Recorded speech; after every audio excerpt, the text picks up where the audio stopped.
Uh-oh. Happy holidays, everybody. It's your boy, Jay Banks.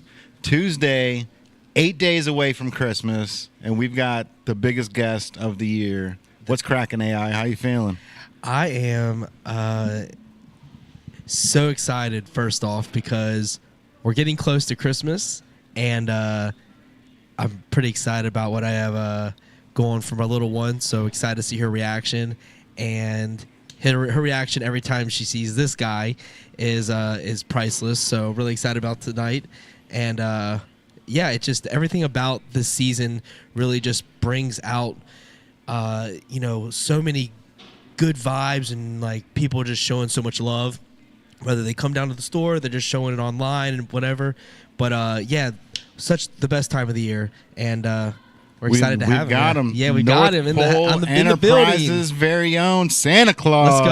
Let's go. Merry Christmas, everybody. How you doing, Santa? God, I love coming down here to Newport on the Levee. Yeah, we're glad that you can be down here too. You're down here every Saturday from like 1 to 5. I saw, right? That's right. I come down here every Saturday 1 to 5, and I love visiting with all the children. That's awesome, man.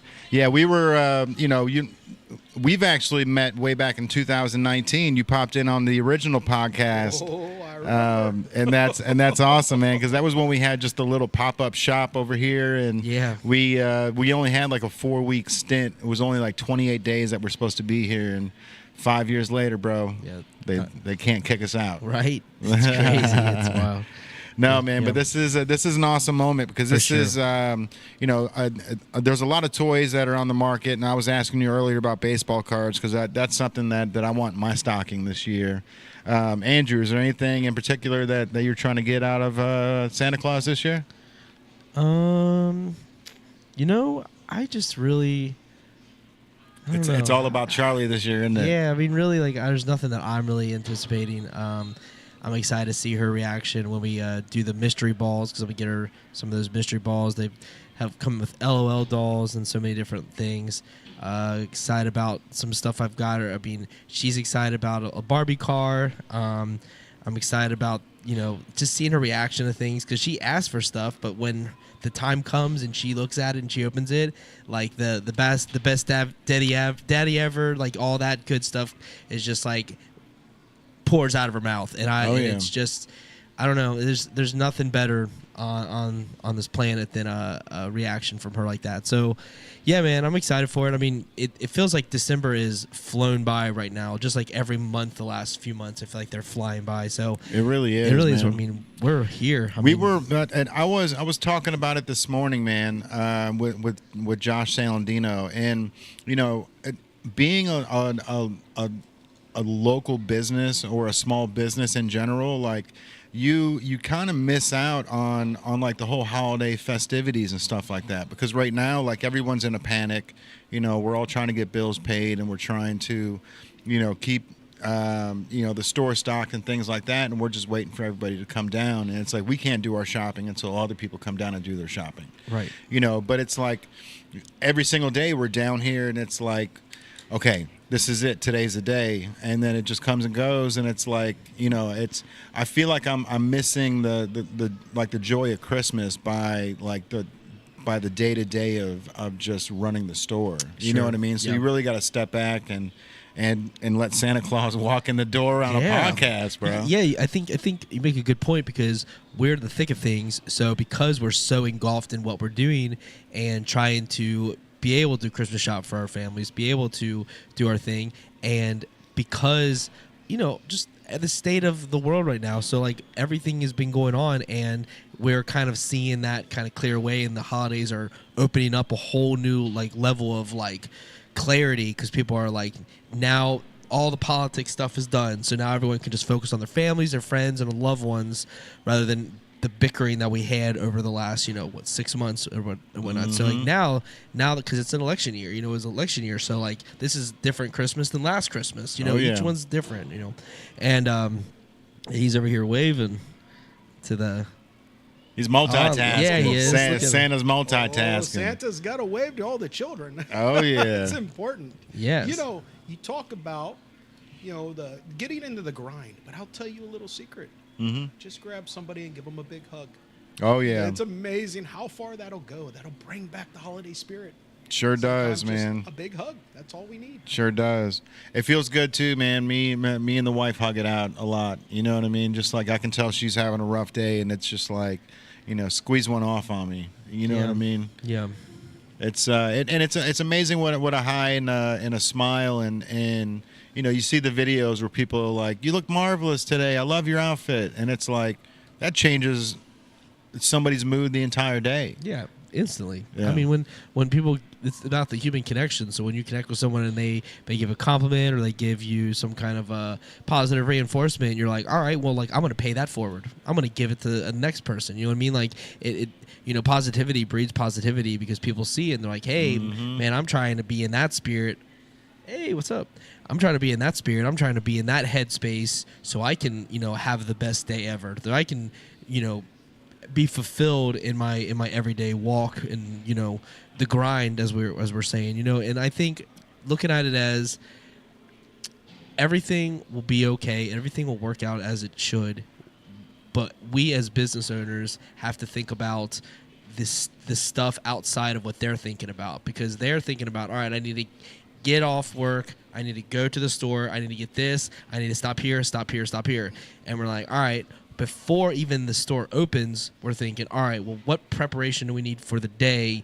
Get to the store, make the most of today, and then do our life after we've made the most of our situation. So, like, rather than just waiting to get off to do our stuff, we're waiting to start, get it all done, and then do our stuff. Like, there's just a large gap of time that you're focused on. When they're at the work, they're thinking about, a lot of times, the post work, because they're there to, that money is to supply for it, where we're business owners, so we are building from the ground up, and you have to think about all the intricacies. You don't just think about your one job or your one dynamic and then go home to it. You're like, at home, you're thinking about the next day, like, because it's just built into the culture of entrepreneurship. For sure. You know what I mean? And it's, you take the good with the bad. I would say there is truth to like holidays being different for an entrepreneur, for sure. Because it's I mean, like we were talking about it, and it was like days when it snows. It's like as a kid you love when it snows, like and even as an adult you love when it snows, except for traffic.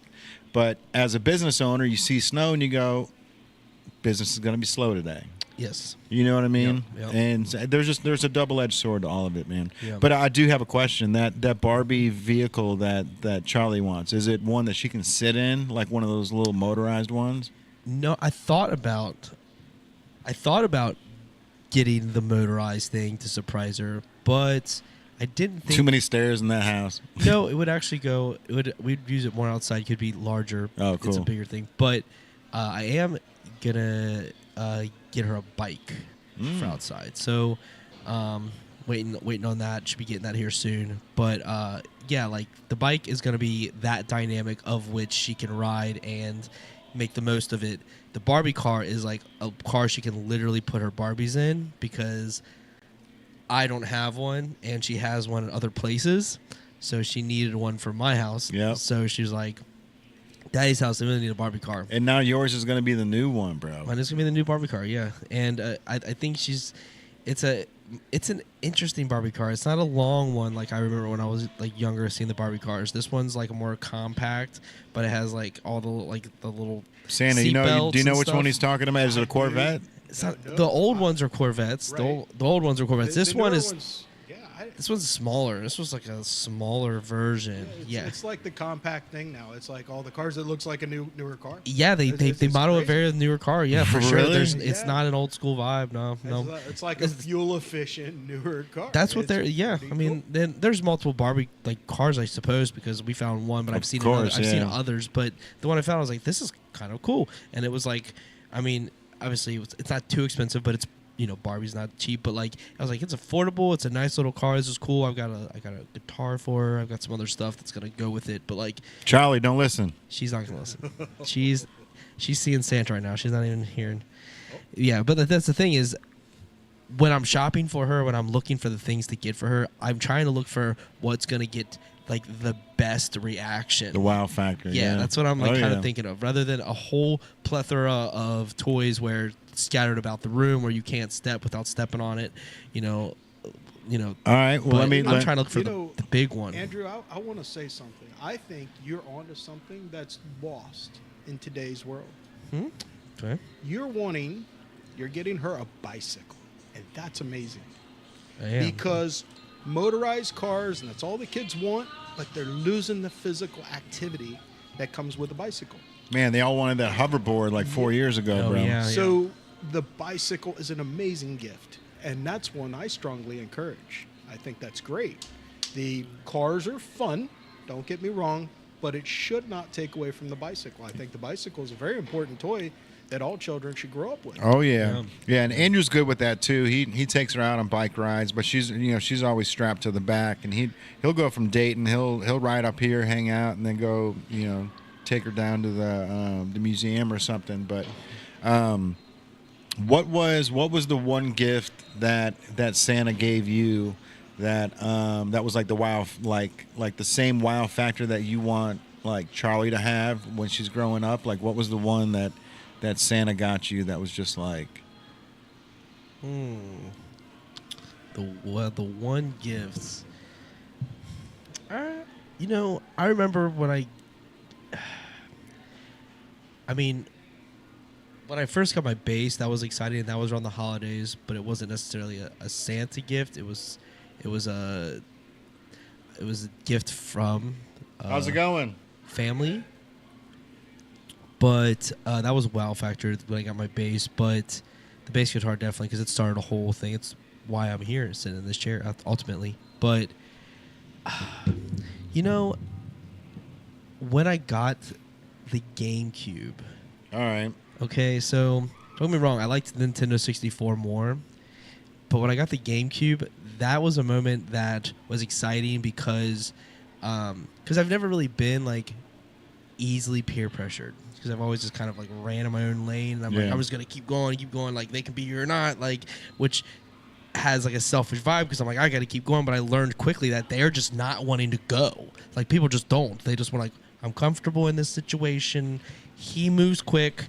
I'm sitting back. And I'm like, eventually I realized I can't wait for everyone to go to the mall with me. I have to go alone, like, or whatever. I have to do stuff rather than, because a lot of people don't go anywhere by themselves. They wait for someone to go. So I learned go on my own. So in that process growing up, I was like, yeah, like, I'm not worried about what other people get and what they do. But my friend had gotten a PlayStation Dreamcast. Oh, shit. Yeah. Yeah, he had a Dreamcast. And he was like, and when he'd be at school and he'd talk about it, I'm like, that's so cool. Like, and I played on in his house and whatnot. And GameCube had just came out. And I was like, I love Nintendo. That's so cool. My 64 is my favorite system.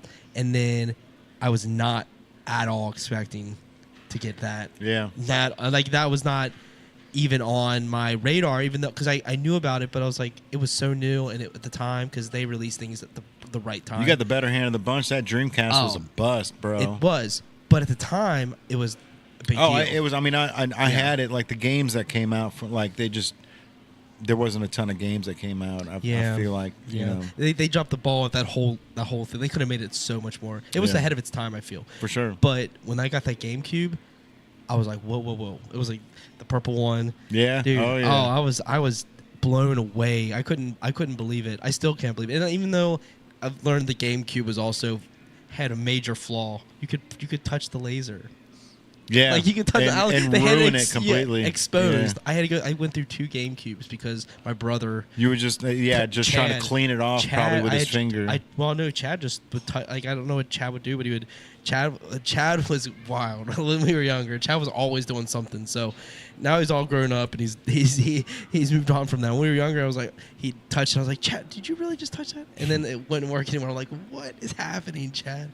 But that's the thing. But that GameCube itself, like, when you got Smash Brothers, like Super Smash Brothers, and all these games that, like, I remember from the 64, but it was like elevated. It was like the GameCube was just a different moment. That's the best part of each system, right? Is like, at least back in the day, when it will go from like Nintendo to Super Nintendo, it's like now I've got Mario, but in a bigger version. Yeah. And then like, going from the Super Nintendo to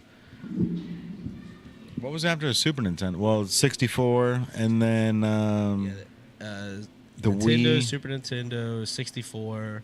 I mean, they had the Game Boy, which was its own thing, and then the Game Boy Color eventually came out. Yeah, dude, I was yellow Game Boy I was a Color. Game Gear guy over the Game Boy. I had a Game Gear. Yeah, Say Game Gear. Yeah, I used to play. the color screen, bro, just had it for me. For sure. I played the MLB. The MLB. I forget what year it was. Was it the Ken Griffey Jr. one? No, 98, I believe. But favorite player on there? Yes. We've talked about it. Hopefully, I wonder how good your memory is. All right, so we've We've talked about it. I'm gonna go help them. It's not Barry Bonds. No, we have like the same player. You said we like the same player. It wasn't Ken Griffey Jr. All right, I'll figure it out. Yeah, you already know the answer. Bo Jackson. Nope. White Sox. White Sox best player. White Sox best player. The best player on the White Sox. Back then. Bo Jackson. Santa, man. So this year, dude. Is there a big change on like the toys that people are wanting? Is it getting more electronic? Is it more video games and not as much as you would think. It's been That's very good. surprising. Yeah, the children have been asking for more physical toys, less electronic toys. Don't get me wrong, there's still a big request for the PlayStation 5. Oh, all the yeah. games that go with those, and cell phones and all that wonderful stuff. But I was really surprised. There's Barbie's really big. that It's is so really cool, big. man. It still keeps traction. Even if the Barbie movie last year, I understand the big surge for Barbies, but it's still going. Yeah, that might be because, like when Barbies came out, it's like there's such a nostalgia factor to an adult that there's things that you want to pass on to your kid, and Barbies is one of them, right? Like for some reason, Barbies and Hot Wheels are like some of those things that have just kind of stood the test of time. They don't, of course, like Barbie, they do a ton of different versions, but they've never really strayed away from, the same original model that they have. Offered the core. They do offer the accessories, and they build from that. But there's Smart, always man. the core there. Always that parent that says, "Oh, I loved playing with that when I was a child." I remember I'll when gladly Santa get it for brought her. that." Yeah, Yes. especially like aunts and uncles like that. Yeah, disposable income that just want to go and buy a Light Bright or something for their nephew because that's like that nostalgia factor that you remember when you were a kid. Right. I've actually had an upsurge in spirographs. Do you Oh, remember that's cool. spirographs? Yeah. The art stuff is coming back. I'm starting to see more and more kids that want art supplies. Yeah, And they're asking for those little niche things that you don't see or hear about anymore. And I'm like, well, I think the only place you can get those now are in the North Pole. right. Yeah. So you definitely got to ask Santa That's for it. right. But that's cool. And maybe that's something to do with TikTok and stuff like that. Like I bought a couple gifts that have there were colored pencils and an actual art set. So it's it's definitely one of those things where it's on people's radars, and whether it's people that there you go. He's here. He's here today. Santa Claus himself, man. Look at him. See, and the one day that we decide to turn this camera off is the one day that it would have been great to use it. So we've been having issues, and for everybody that's tuning in on Facebook and Instagram, thank you guys for tuning in. The past couple episodes have been glitchy, and we didn't know what was going on. It might have been another 1, 2, 3, 4, 5. It might have been the 5th camera that we added. So we dropped the camera out, added another camera on, and it looks great. Cool. That's great, dude. So, By the way, that answer was Frank Thomas. oh, Big Hurt. Yeah. Damn. He was the best player on that game. Oh, dude, yeah. Literally every time you swing the ball, because like it would go up like the ball would go really close to like the camera, and then go over the every time you swing the ball. I know exactly what you're talking and it would about. go over the fence every time he swing it, and like Yeah. that, I really started to like him. And like the thing is like we're Reds fans around here, right? So we're not Cubs fans. So I could still be a Chicago fan without Right. without going against everybody by Right. going to the White Sox. So that was my play Nice. when I was little, because I liked their color scheme. I just liked, and then he was really good. That Sega Game Gear got me into like, so that game, I love that game too. That was fun. Yeah, dude, And I'd definitely pick up another Game Gear for sure. Oh, me too. You know, like I understand like the nostalgia factor with Game Boy. That's like the nostalgia that I have with that. The sound for Game Boy is really nice. Yeah. Yeah, that's so the game. They had so many things, bro. You remember like it wasn't even a backlit screen, so you had to buy an attachment to put on top to light up the screen. You have to read like a reading light. Yeah, dude. Yeah, that was wild. I had my own company at like 10 or 11 years old. It was J&J Flyers. Me and my sister would go out and just like flyer houses with a bunch of local businesses or whatever. Like my parents would print the flyers for them, and then me and her would go and for like $20 a company, which we'd have like 9 to 12 companies in there. So I'd make like, you know, $180 and as like a 10-year-old kid. And I went and I bought this thing that attached to the Game Gear. You pop it in and it has antennas on it so you can watch football or like live TV. Oh, nice. And it was actual That's cool. dial changers. So, you know, you like the old radios frequency, yeah. with the orange line, you would pick up TV channels that way. And my dad made me return it, dude. He was like, "You do not know the value of $1. Like, how much was this thing?" It was like $59 or something. Wow. And my dad's like, "You are taking that back right now." And I'm like, "But Dad, this is gonna make everything more efficient. Like when I'm working, I can watch the Bears while I'm working." He's Right. like, "It's going back now." It's like, okay, all right. Jeez. But $59 to when you're a 10-year-old kid, Yeah. but it wasn't even half my paycheck, bro. You know what I mean? Right. It wasn't even half. I've got enough. I've got still $120 left. Yeah, and I ain't Yeah. got bills. Right. And I mean, but think about all that money, like over the course of time that you've collected and all that stuff. That's 60. Think about it, it's like $60 more in your bank account now. You're not missing that 60. Yeah, but that million. thing's Back probably then, worth $350 now. That's what I'm saying. That's the $60 in your bank account now is a small bill of something. Back then, it was a big chunk, but you had the item, which was way further. Yeah. He just wanted to teach you a lesson. I literally watched like maybe 3 minutes of a game. And then he took it away. Yeah, well, he didn't take it away. It was just like didn't berate me, but he's like, "What are you doing? Like, you don't know the value of $1." And it's like, shut it off. Like, all right, whatever. That's a shame. I mean, there's It didn't work very well, to be honest with you, bro. I mean, it was the Game Gear screen. Like, you're trying to watch football on it. Yeah, that's true. I mean, well, the graphics. He had his points. I had mine. Yeah, he ended up winning that battle. I returned it. Yeah, Yeah. that's fair. Oh, dude, somebody brought a cat in the other day, and I didn't What? film On a it. leash? She was sitting out here on that long brown couch. It was her dog, and her cat, and they were just hanging out. Was the cat on a leash? I didn't see a leash. That's what we're looking for. I didn't see it, Okay. but it was even better because the cat was just laying on the couch licking itself, It was just chilling, just chilling on the couch. rule in the world. Yep, just a little white cat. Yeah. I just the holy grail. What we're looking for is a cat on a leash. Oh, yeah. That's what we're looking for. If anyone gets that and you don't, The get holy a grail would be like a leopard cat. Yes. What if somebody brought a wild cat? Joe Exotic? Bro, they've got to pardon him, man. Yeah, got to. Yeah, he's got to get. What Santa? Free Joe Exotic. Has Joe Exotic asked you about any Christmas wishes this year? Oh, I haven't had an opportunity. I should give him a call. That'd be awesome, man. He'd listen too. Yeah, you would. Mate, do you have his number? Let's give him a call. Certain times only. Yeah, he had to call us actually. Yeah. So he called it to us, and it said like a private number, unknown, I think. Yeah. Yeah. So we weren't able to get to him. He's only able to get to us. But Understand.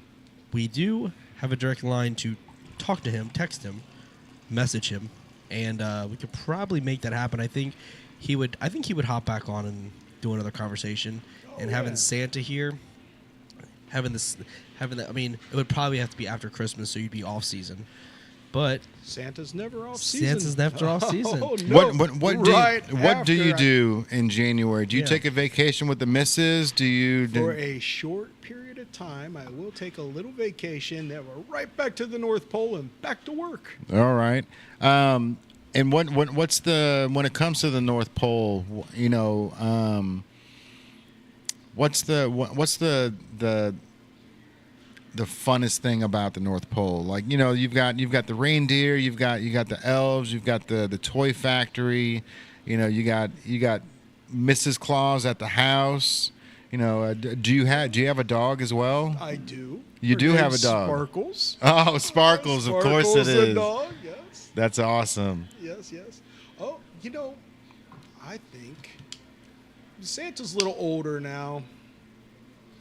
So playing football with the elves is fun. Actually, that's a lot of fun. I'm not going to lie about that. But actually, I like the cookies that Mrs. Claus, when she starts baking those cookies, oh my goodness. What's your favorite cookie that for the kids listening that are going to bake cookies on Christmas Eve? What's the one that gets Santa just excited to maybe drop you an extra gift? Oh, that would be homemade cookies. Just any homemade cookies. Cookies, I love those. All right, so it doesn't need to be sugar, it doesn't need to be chocolate. Nope, I love them all. If they were homemade, that means they were made with extra special care just for me. Perfect. All right. Do you have any allergies? No. Santa's got no allergies. That makes total sense. Living on the North Pole, you're Yeah. probably just immune to it all at that point. what about deer dandruff? Deers. Deer don't have dandruff. They don't have- Did you know? Let me tell you something. This is something very Deers special. don't have dandruff. My deer that pull my sleigh are female. Oh, really? Yep. So we're And you know this because male deer, male caribou lose their antlers in November. Female do not lose them until January. no kidding. That's right. So that's how you can tell. When you look up and see the antlers on the sleigh, Mm-hmm. it's all my girls. All females. Yes, Of course, they're strong and they're ready to go. they run the world, man. I've always said if there were no females around, guys, there would be no competition for anything. Like, we wouldn't care. We would just be cavemen running around, not Yeah. washing ourselves. Like, Yeah. it would just, what's up, dude? Like, shit on our hands. Like, what's up, buddy? What's up? Good to see you. But, you know, the females in the world, that they keep order and they keep, you know, structure. And one thing that I'm glad That's a good point. that they haven't figured out yet is, like, you know, when women hang out, like, their timing it syncs. Right. You know what I mean? Mhm. You know what I'm Same talking cycles. about? Cycles sync. Mhm. If they could destroy the world if they figured out how to all sync on the same cycle. Ah, that would be a definite hack. If they could sync on the same, so they would be. Every year, I bet that's a question that's on the list for Santa, is just like, please, like, I've got too many girls in this house. Santa, How do we get them? yeah, just like get them off cycle, man. Like, I'll take it twice a week, or twice a month, not just all 4 girls at one time at the end of the month. Yeah, you gotta be in small doses of everybody at the same time. Sorry, Santa, I don't know how I got on that topic. I don't know how you do it. So what are some of the what are any interesting stories about any fans of Santa, whether they're an adult, not necessarily a kid, but an adult, any fans, any super fans come up with you, have any like interesting situations you've met, like even out, like, because you walk around the levee and I'm sure a lot of people come up and try to give you a hug, maybe someone come from behind try to pick you up, anything awkward, anything that just you're like, hey man, like, what are you doing? Something in your experience? No, Santa's very accepting of everybody. So Okay. not really. Now I tell you, when I was down here for the light up, right after I left stage, I came back around behind the crowd, Okay. and everybody was watching the fireworks, and I came up behind a couple strangers, and I put my arms around them, and I gave them a hug, Oh, yeah. right? And they had no idea it was me until they looked up, and oh my goodness, it's Santa! You were just on stage. I bet you they were so excited. Oh, it was a great time. It was one of those special moments, you know. Absolutely. And so when you said you love everyone, of course, everyone the same. But is there anybody that kind of like tries to seek you out? Any reoccurring person that comes to each one of the times that you're out and about at different events, or here on the levee you might see them again? I actually ran into you at the museum center in Cincinnati, which was exciting to see you there. Yeah. Anyone that just follows your schedule? Well, so I do have some people that will follow my schedule and meet me at every one of the places that I go to. Yeah. And I love that for the simple fact they want to come see me. Yeah. I mean, that's amazing, right? Absolutely. So yeah, I do have a couple people that do that, and I love seeing them every time. I can't. Do you have the kids that are like, you're not the real Santa, and then try to pull your beard? Oh, all the time. All And I the go ahead time. and let them pull it. It's there. It's not coming off. Oh yeah. The laugh is perfect, man. The laugh is absolutely perfect. All right, so Santa, you got some toys in that bag for the 2024 Christmas season. Let's see. Yeah, I was just gonna say, is there? I see one in there that you got to keep away from me. Well, let me start out by saying these were a huge hit for the last 3, maybe 4 years. Not so much this year. Okay. I'm Ah, really okay. surprised the Squishmallows have not been asked for very much. That's I because don't you can know. find them everywhere right now. That might be. Yeah. Might be, but they're still a good toy. However, they're not asked for as much, so they're not as popular. Let me ask you about that Tickle Me Elmo, man. So was it my your goodness. elves were the ones that created that? Because that was an insane time Oh, when every kid on the planet was asking for those Tickle Me Elmos. Oh, that was a big blunder of ours. We just couldn't make enough of them, and oh my goodness, that's what happens when you make a toy that's so incredible. Sometimes you have to tell the elves, you got to dial it back a little It bit. was so cute, dude. Oh, it It's was like that insane. thing Its dancing and little talking laugh. and Oh yeah. When they showed that to me, I said, "That's a hit. We have to do it." But we couldn't produce enough of them. yeah. So that's why Santa never makes promises, because sometimes we can't get enough of something. Just like production, man. Yeah. It's It's like production. It's hard to keep in stock, bro. Right. All right, Santa, what else you got in that bag? Well, let's see here.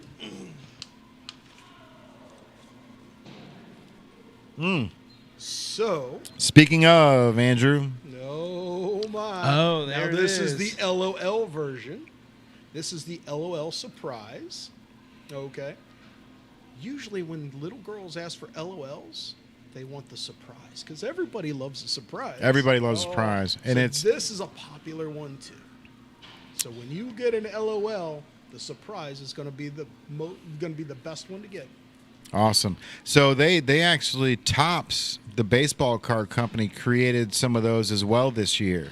And you can pop it open. They got a pack of baseball cards in there, and also ornaments that you can Oh, nice. like random drops where it's like it looks like a gingerbread house, but it'll be like Ellie De La Cruz, and it's got a hole punch in it where you can hang it right on the tree, which is really cool. And that's the thing, man. It's like it's a double gift because like not only are you going, okay, I'm buying, Charlie the LOL surprise, but then she doesn't know what, like, even when she opens it and then it's a surprise and it's a surprise within a surprise, Yeah. because then you open it, you don't know which one you're gonna get, which is like the baseball cards that I was talking about, man. It's like I wanted baseball cards in my stocking this year. So Santa, I hope you got some of those Topps baseball cards in there. Series 2. Series 2. Series All right. 2. That's the one that's got the Paul Skeens yeah, signed yeah. MLB debut patch. Oh. That's going to be pulled on Christmas, and Santa's going to be the one that dropped it off to somebody. 'Cause I guarantee you, because there's only one card out there with Paul Skeen's MLB debut patch. It's in a pack of cards, and it hasn't been found yet, and it's been out there for probably like 2 to 3 months. So I bet you somebody has already bought it, and it's wrapped and waiting for some little kid to open up under a tree, dude. And that's how it should go every time. It's kind of like that golden ticket for the Willy Wonka, right? That's exactly what it Yeah. is, dude. That's everybody wants a scavenger hunt. Everybody wants a surprise within a surprise. Yep. You know, and that's we had somebody that came in the other day. The guy that could have won the Suicide Boys tickets, but then he found the ticket and then realized he couldn't go. He was in the other day. Oh, how's he doing? He's doing great, and he was saying, look, do more scavenger hunts, even if it's like for a $5 like off thing.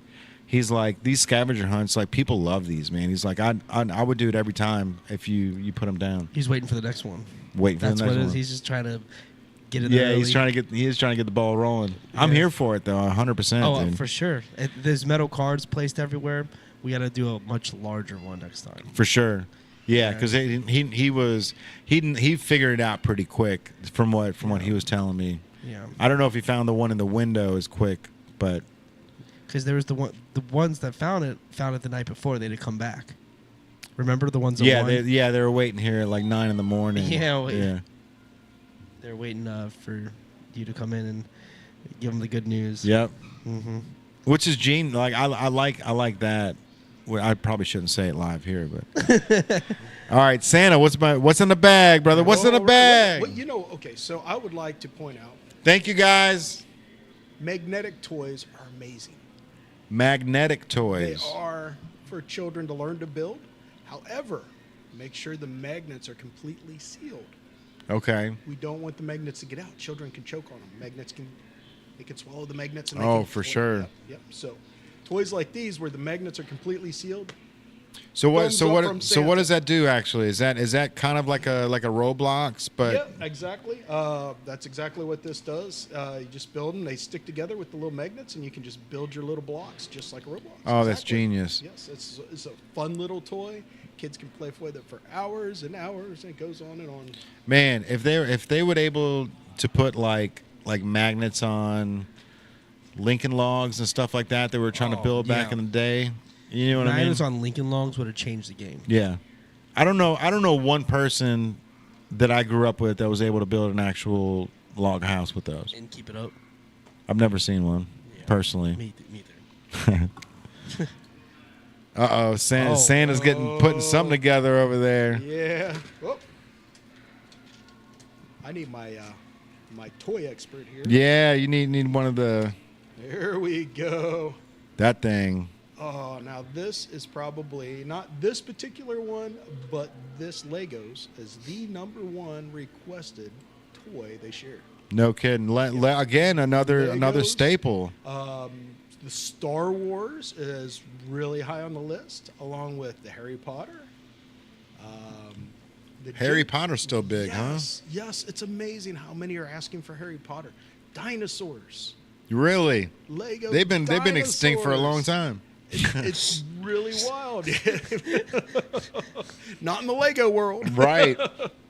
but Legos are huge this year. So, You know, and I was just in Target this morning, and I saw that they had a ton of the big Lego sets that were on sale. Like a lot of them are like $79.99. You know what I mean? Where it's like, holy cow, like $80 for a Lego set, but they're almost half off over in Target right now. But these pieces are like ones that once they're finished, like you would put on the shelf. Like it would be a display piece. It's not like okay, this is gonna go in the kid's toy box. Like once this is finished, this goes on the shelf with a light above it. Like that's how neat that these Lego pieces are actually getting. Oh yeah, here's another little. So they come in smaller sizes. So these are great for the small gifts. So you don't have to spend hundreds of dollars on Legos. Oh yeah. So these, and you know what? I found an incredible place right here on the levee that has discontinued Legos, the Oh, wow. hard to find Legos, right over here at the Brickery. Oh yeah. And so when I Yeah. get that special one-off request, I'm like, oh, where am I going to find that? I go over here to the Brickery. They almost always seem to have it. I don't know how they do it. It's almost as magical as the North Pole. If he doesn't have it, he finds all the little pieces to put them together. And He does. He's amazing over there. It's incredible what they do over there too. So you can go over there and just rent, a Lego set just to build, to kill an hour or whatever. And if once you build it, if you love what it looks like, you can just buy it and take it home. Yeah, and they got like little mocktails over there. What was that blue lemonade? Oh, That thing was so good, bro. It was good. It was blue raspberry lemonade and Sprite mixed together. Mm-hmm. He has a lot of good. That's a drinks, company. That's a franchise. Yeah. Just that one drink is a Everyone franchise. It's just blue drink.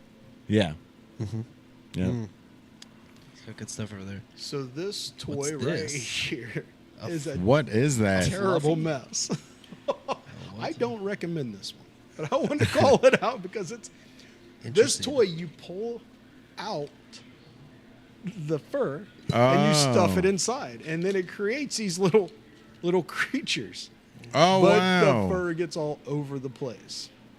Hey, So what- if you and like a big mess, this would be the toy for it you.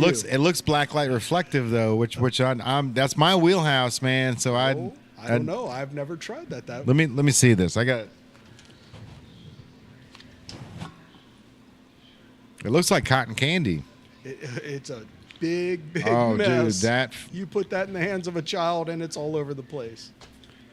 This packaging So how does it? is so. Is, But how does it? How do you? look at this, dude. Look at this packet. Like, this is genius, Let me feel it. dude. What's it feel like? I don't want to it give it squishy? up. What is going on? That is. So wait a minute. So this is just like a package of fur, and then you just You build pull the into fur and you stuff it inside and create an animal. these slick son of a bitches. Santa, this isn't your product, is it? No.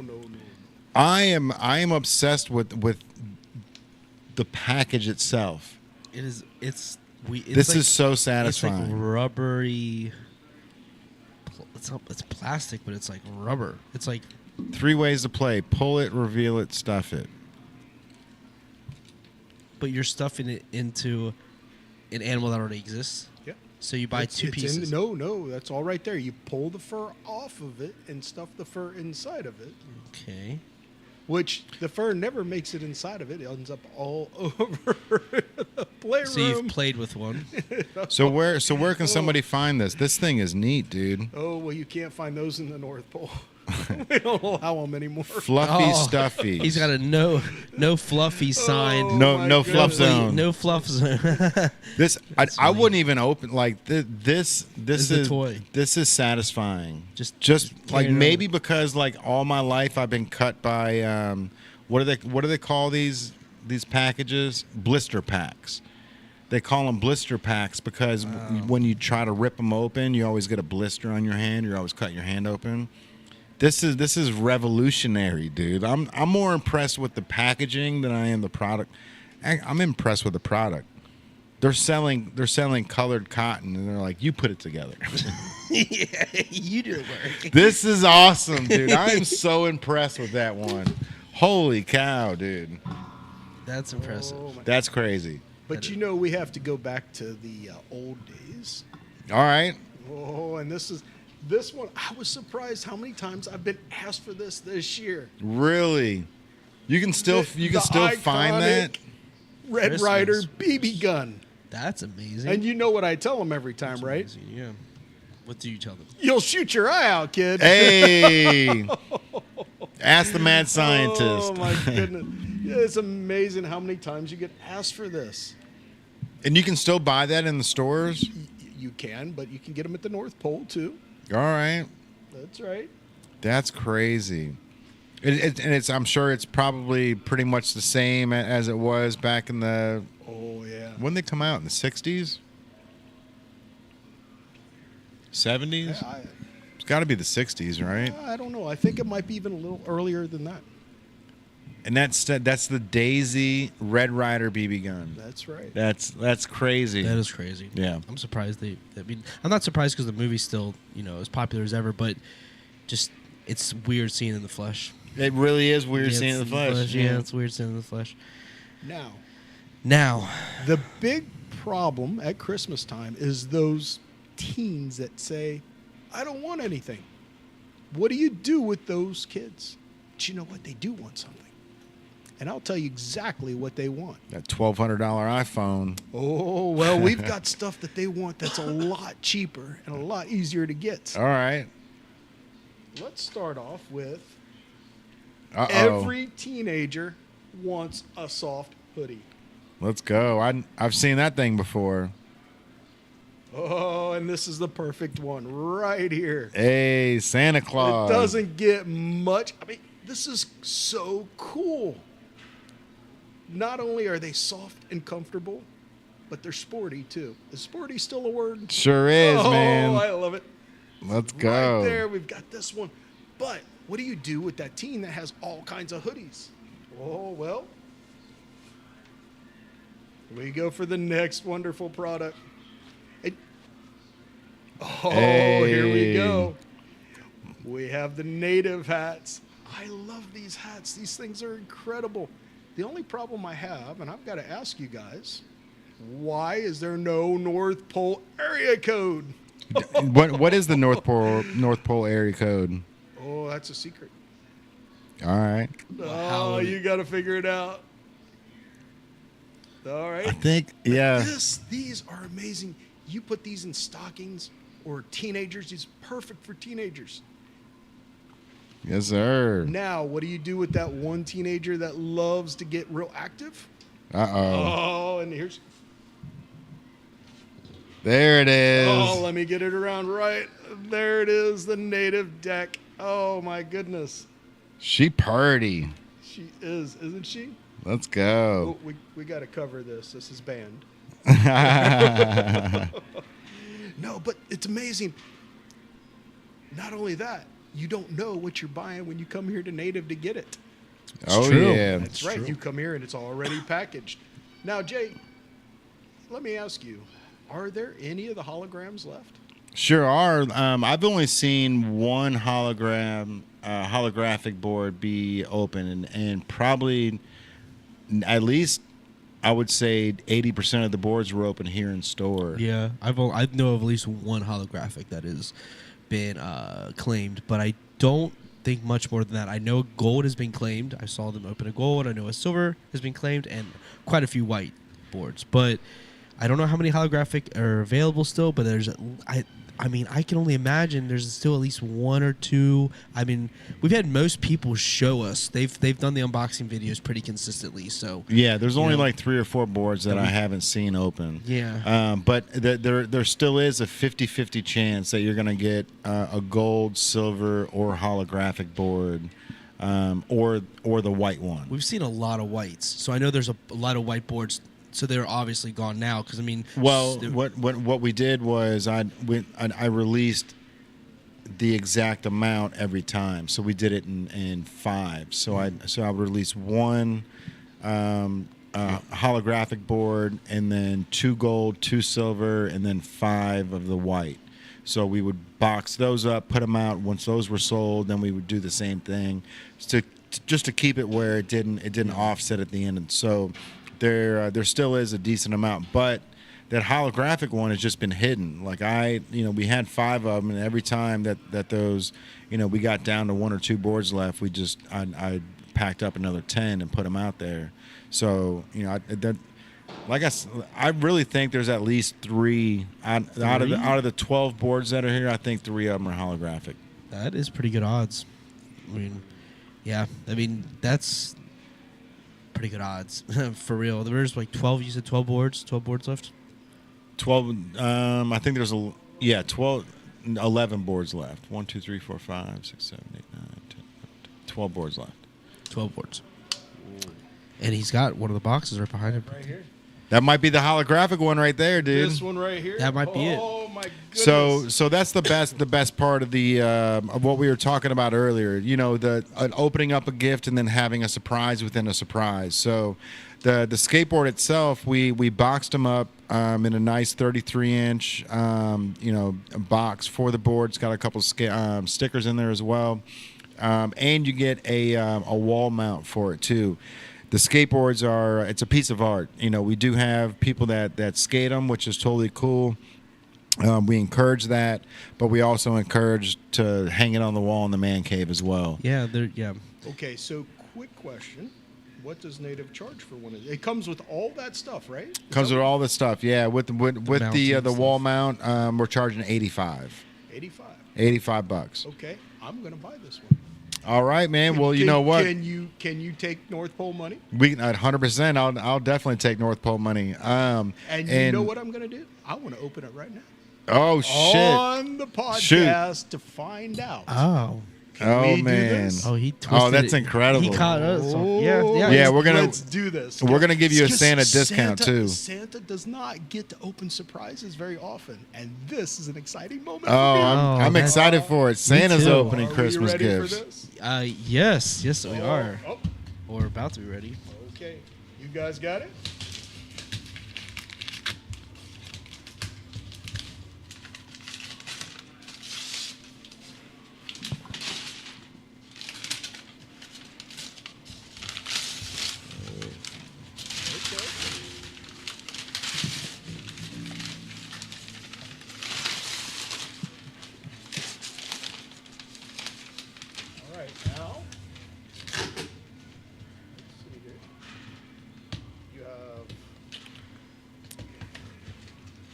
You got a pen for him right there.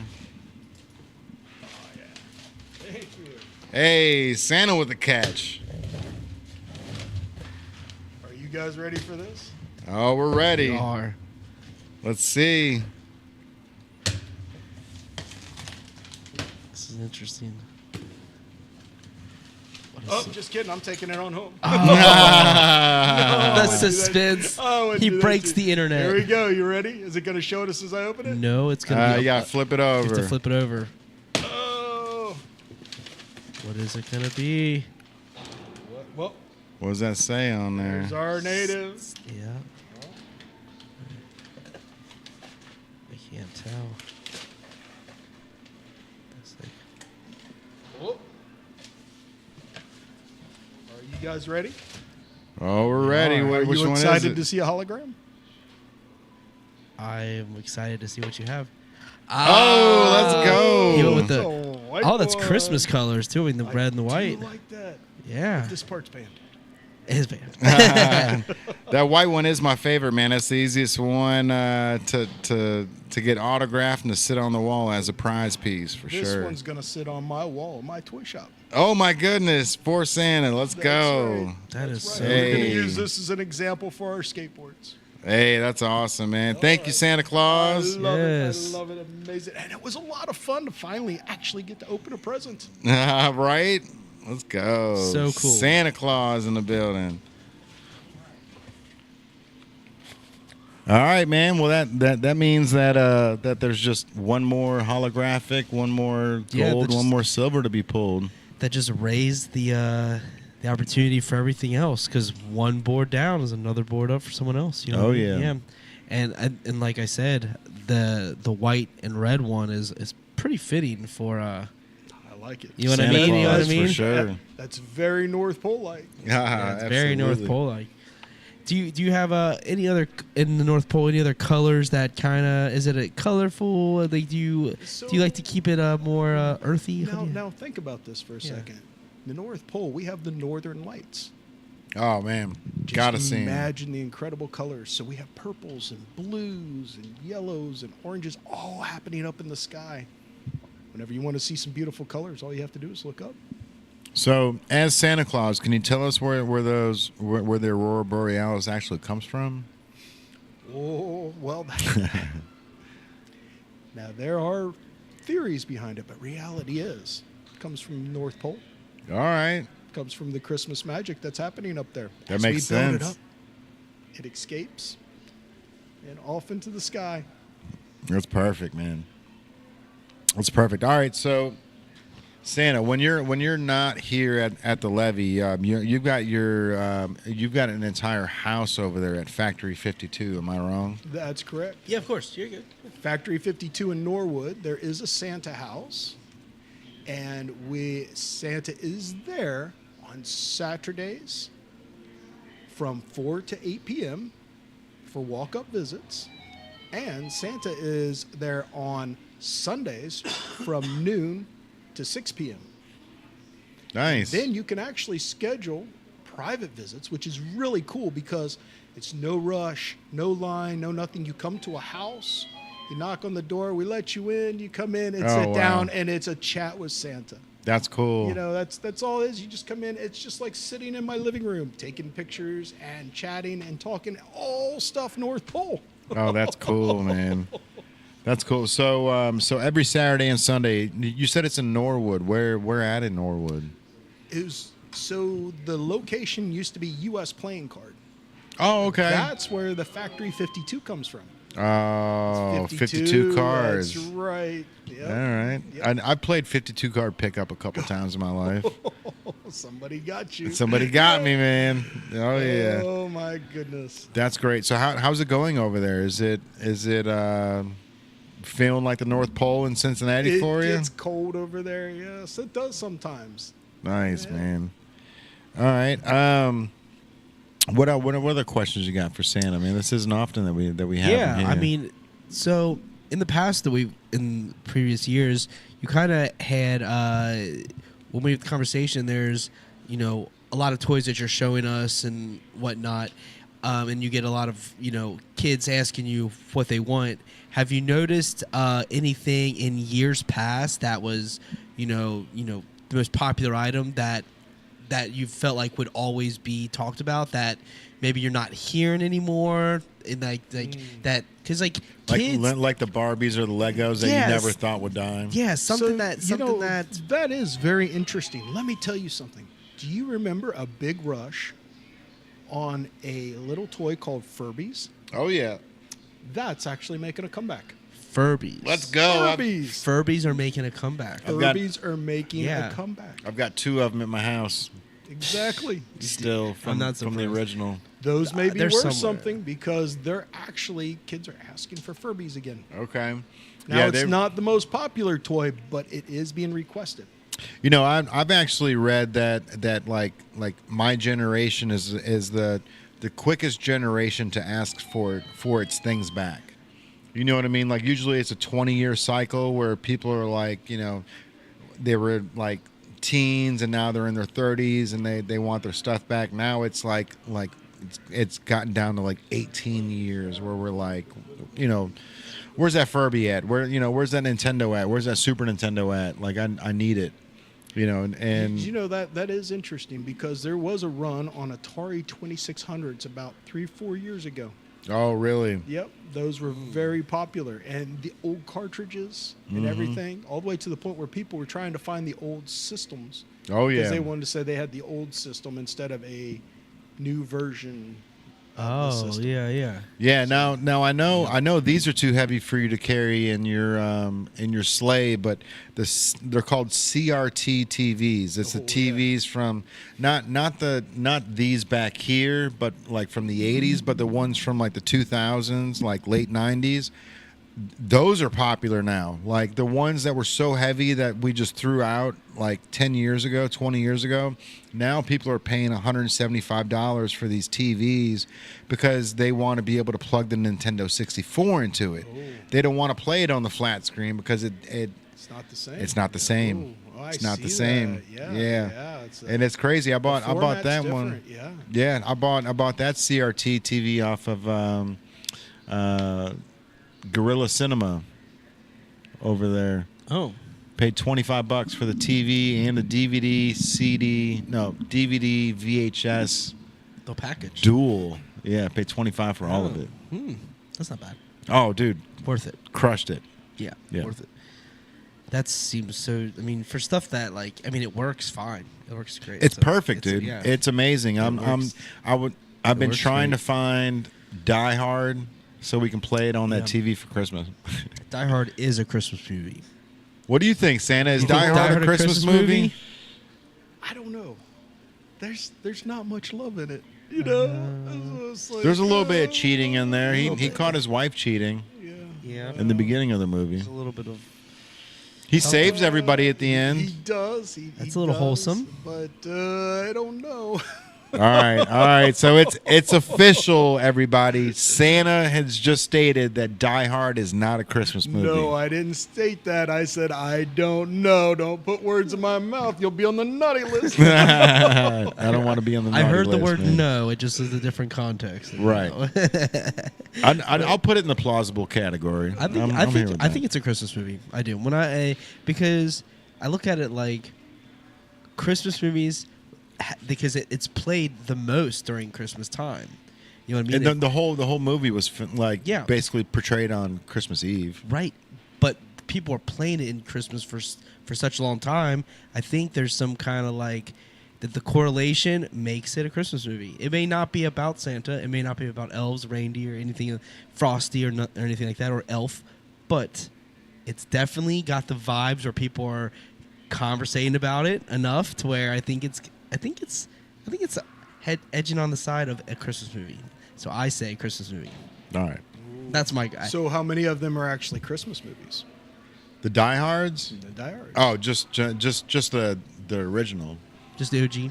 Yeah. Yeah. Are you sure? Because wasn't there a third one that was at Christmas time at an airport? Oh, all right. See, Santa's. Is that a Christmas movie? Is Star Wars Empire Strikes Back a Christmas movie? I mean, Hoth was a cold planet, wasn't it? Is snow on the ground? How do you determine a Christmas movie? If they're playing it often enough in Christmas time. It plays all the time at Christmas time. Okay. Well, that's a You good got my point. mind thinking now. I like that. That's a good I like point. that. That's So a what? good point. So Yeah. what do you think? Like congregates a Christmas movie. It has to be filled with joy. It has to have some sort of purpose. To me, a Christmas movie, it's important to have the feel of Christmas, the joy of Christmas. A Christmas story brings us back to when you were a child, little sneakerhead. Oh yeah. Oh look, Santa knows. Yeah. Santa knows, man. He knows. He knows my favorite gift That as a confused kid. my elves. How do you put a sneaker on someone's head? I don't know, right? But how a Christmas story brings you back to that childhood of Christmas, Oh yeah. right? So what constitutes a Christmas story? Well, you know what? That I think lies within each one of us. Absolutely. So if Die Hard is a Christmas story, is a Christmas movie for you, then it's become a family tradition. Then it's Christmas. Okay, well then it's official that it's not a Christmas movie because it's not a Christmas tradition in my household. I try to force my wife to watch it, and then we end up just burying our heads in the phone. But if that's the case, then that would be, it's based on the household if it's a Christmas movie, right? Because if other people might have it as a tradition. Right. For sure. I can't determine if it's the tradition in other people's households. I just know during Christmas time, Die Hard has a tendency to be on the TV more often than the rest of the year. For sure. So There's definitely an uptick in Die Hard viewers. Showtime, putting it out there. It's on repeat, I'm sure. Santa, is Harry Potter a Christmas movie? I kind of put it in that Christmas. It does go over a Christmas period. Yeah, I do. And it does get played a lot during Christmas time. I do. There you go. So I mean, 'cause is Christmas Story your go-to, like your number one? I really enjoy that. That really hits the spirit of children, and that's what I'm about. Mm-hmm. You know, the excitement of Christmas, all the way up to the moment, and all the antics that are involved in it, and watching all the children get excited for Christmas. And when he gets to see Santa, I mean, there's no better mall Santa than the one in Christmas Story. That's amazing. I've got a favor to ask. I need a photo with me, you, and that Red Ryder BB gun at the end of this thing, man. Absolutely, we can do that. Yeah. So like But movies like we can't shoot your eye out now. No. stay away from the. Keep it in the box. So like movies like Independence Day, because we all put that to like a 4th of July movie, right? Because that's the thing, because it's about aliens. It's What is it in your heart? What is it's definitely Christmas is in your heart. true. What Christmas is what you make it. And the Christmas spirit from your heart is what makes Christmas special. Same for the 4th of July and all the other holidays. Well, would Rotten Tomatoes say it was a Christmas movie? That's a question. Probably not. No. Question. My question would be, do we really care what Rotten Tomatoes says? Santa out here doing his dirty work. That's awesome. Shots fired. That's funny. There was a Christmas movie I saw the other day. I think it was on Netflix. I don't know, man. I'm like, there's so many apps. It's all these running days, together. dude. Yeah. They're it's eventually going to crazy. take all the apps and combine them, and then we have just cable TV. They you might have seen it, Santa, since it's obviously about you. But it was a new movie. Damn, I can't even remember who played Santa Claus, but it was really like how they did everything, where all the toys were tiny toys, and they would roll them out like dice, and once they landed on the you're tree, talking about they the would- red one. the red one. It was put together so well, dude. Like on my side of the fence where I analyze everything, and I'm like, there's no way he could have made that phone call that quick. Like I'm always that guy that ruins the movie for the wife because she's like, would you just shut up so we can watch it? Poking holes in the plot. Poking holes, yeah. Yeah. And I'm like, where's the police? Like, why didn't they just call the police an hour ago? They would have never have to go through Right, this. the police would have been there in 5 minutes. What are Yeah. you talking about? This is way more than 5 minutes. But Red One, the way that it was written, it was such a good movie. Like there was so many little things that kids would ask. Well, how do they slide down the chimney? They just use logic. Yeah, well, they shrink right before they drop down, and when they land, they and then how do you carry all the toys? Well, the toys are all miniature toys, and we toss them out, and then yeah. But like it was written so well, man. It was written it was written with an 8-year-old's mind, like process involved. Like they wanted to make sure that the kids don't go, wait a minute, how did that happen? You know what I mean? And what did you think of that movie? Because that's obviously a supersized version of the Santa Claus himself. I tell you, Hollywood loves to spin everything. Oh, It's yeah. amazing how they've got to make a mountain out of molehill, and everything has just got to be, it's got to be this, it's got to be that. It's gotta be magic, yeah. It's just amazing. I really felt like they were trying real hard to create a Christmas Die Hard. Oh, really? That's what I think they were trying Action-packed, to do. yeah. Yep. The writers had it in their mind. They watched too many Die Hards at Christmas time. I see that too. I see a lot of movies that are just like pulling from other movies. The movie Carry On Netflix. It's everyone's talking about it right now. It's literally like it's the movie Phone Booth. And, Oh, yeah. and then That's a good one. And then Speed. Those two movies, you take two classic hits and you're like, I could do this. And then they use Jason Bateman as the voiceover instead of Kiefer Sutherland in Phone Booth, and it's like, it Phone Booth it is works. a great one. Carry On The is whole thing happened. Carry in one On is spot. basically a sequel. Is it? Yeah, it's just as good, different lane, different highway, fast lane. But he's not stuck in a phone booth. No, No. no, it's different writers. Like the writers aren't even the same, but it's definitely what Santa's talking about. We're just like pulling ideas from other things and just Carry using on like a carry-on bag. Carry-on bag. That's exactly what it is. Yeah. That's what I thought. But you know, It's worth a watch for sure. I I'll definitely don't check it want out. you to take it wrong. I thought The Rock was brilliant in the movie. You need a I rock. thought You need a rock in your life. The movie was a wonderful movie. And you know what? Interesting fun fact. I was down here visiting one Saturday, And Mrs. Claus said, Santa, let's go to a movie tonight. Got off from here, visiting all the children, and we went to go have some more fun. And we went up to the movie theater. And we watched Red One up here at the movie theater. Oh, okay. You got to see it in theaters. So I went completely incognito, tried to get as little red on me as possible. And Mrs. Claus brought me, I think I was wearing a native shirt, actually. Hey, So, okay. But we're sitting there watching the movie, and the guy next to me nudges and goes, we missed you by about 30 minutes. Oh, shit. And I said, you missed me by about 30 minutes? He goes, yep. He says, we wanted to visit with you. I said, oh, you recognize me, do you? He says, yep.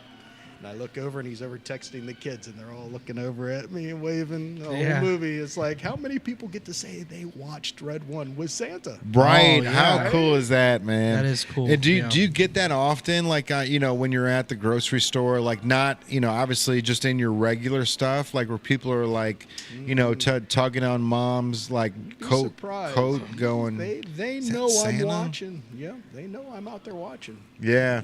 Do you have little cards to give them like, hey, I'm Santa, like No, I try to keep it on the down low because I don't want everybody to know that I'm out and about watching. Right. Oh yeah. That's awesome, dude. That's a really good like not analogy, but like thought process on how to, because now every guy with a white beard Oh yeah. is like, is he watching? Is He watching me? Is that Santa's? Yeah. Is that one of Santa's guys? They're probably. I mean, if you're at a store, let's say you're like at Home Depot or like some construction store, and I bet you people will walk through like, I wonder if he's like building something. You know what I mean? Like, because like if I was there, I'd be thinking the same thing. I'd be like, if you're at Kroger, I'd be like, because Santa and cookies. You know what I mean? Buying cookies? The cookie aisle, like you know what I mean? Yeah. But I mean, Charlie, whenever she sees somebody that has like a beard, because she's seen people out and about that appear to look like Santa that I don't know, and she's like, "Is that Santa?" And I'm like, "No, it's not. It's not. I don't point like I don't because I'm as a parent. I'm like because she has pointed people out. Like I've seen at Walmart. I've people out and about. They look how they look, but they're not all Santa. And they can definitely tell. She can't tell. She just sees a white beard, and he could be. I guess he could be incognito, but I don't think so. You don't know. You never know. That's the thing. Right. That's the thing. You don't know. I might be watching. Yeah. And it's true. Yeah. And so when you're at the store, do you get any kind of Santa discount? Does the stores know? Yeah. You gotta get like a. Actually, a few days ago, my trip here in Cincinnati, which is an amazing place. Oh yeah. The food here is incredible. Sure is. Almost as good as Chicago. I get that. But Santa knows everything about me, bro. I stopped at a place called Gold Star Chili. Ah. They said, Santa, you've got to try our chili. What'd you think, dude? My elf was jumping up and down saying, it's the world's best chili. That's awesome. Yeah. It was amazing. It's good, man. They Have you tried Skyline? There's two. There's a rivalry between the two. Is that right? In the city, yeah. Just to. It beats Gold Star. That's awful hard You know to do. what? They are similar but different. If you know, you know. You have to. If you know, you know. I would say if it's up to me and I'm going, I have a Skyline gift card, so that's probably where I'm going to go first because I have the gift card and I got to use that first. But Gold Star's pretty close to me, so in actual proximity, I'll probably end up at a Gold Star because it's the closest thing to us. Mm-hmm. But I got a Skyline gift card. If I'm in around a Skyline, I might stop through a drive-through. But I mean, the chili is pretty amazing, and it's got that cinnamon in it. The cinnamon is the kicker. I'll tell you a little secret. Yeah. Santa's visited many chili parlors here in Cincinnati. Oh yeah. There's one right up the road. What is this chili? Dixie parlor? chili? Dixie chili. Yeah. Dixie chili's good. Really good chili. It is Yeah. really chili.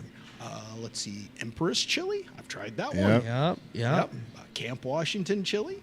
I haven't had Camp. No, I have had Camp Washington. It was really good. I only had like a little sample bowl, but it was delicious. Yeah. I've been to Pleasant Ridge chili. Haven't Really been good there. stuff. Price Hill chili. really good stuff. Empress chili. So out of Pizza. the batch, So Empress is Has a- actually the original chili. yeah. The very first chili parlor. They were built. I remember doing a delivery and seeing Empress Chili right next to Empress Theater. Oh, really? That's right. Is that? Back in the 1930s. I Oh, believe it wow. was. Yep, I Yeah, was doing Empress Chi- deliveries down there. Empress chili. They have the pizza. It's like a Chili pizza? chili cheese pizza thing. It's so good. Newport Pizza does that. They do it. Yeah, It's fire. The Empress one is. It's not a big pizza, but it is. It doesn't need to be big. It's Oh, almost. It almost needs to be small. smaller. Yeah, it is so good. Yeah. It is so good. No, nothing against Newport, but that's Empress Pizza. It is not even big. It's a small pizza, like for what it is, but the actual flavoring of it and how they layer it, it's just. Have you ever had a pizza like a three-way pizza? No, I It's haven't. I will have to try that It's the one. sour cream as the base, like so you got the dough, lay sour cream, and then the chili, and then the mild cheddar on top, and it is. It's like a chef's kiss for Cincinnati, man. You know, I was really disappointed.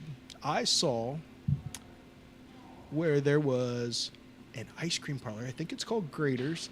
That had three-way ice cream. What? And I went looking for it. It turns out it was a joke. Oh. I was disappointed. A three-way That's- ice cream. Oh, I What thought- would That would. Yeah. How would you even? I can't even figure out how to make a chili candle, let alone chili ice cream. Yeah, You know what I mean? That's a lot of crazy flavor in that. you would have to pour chili over ice cream. That would make it cold, hot, common. That'd be interesting.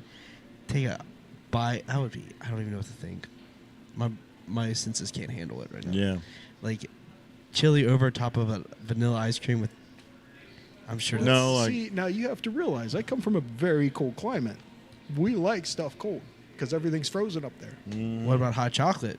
That doesn't last long. You ever thrown hot chocolate up in the air in a freezing cold temperature? Turns to snow.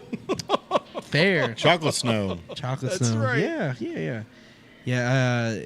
So do when you're up there in the cold and everything, is there ever like moments where you feel it like, oh, it's getting extra cold, like it get to a point where you're even feeling it, or are you so used to it that Never. I love the nothing cold. put pressure? Yeah. 1700 years. I still love the cold. 1700 years.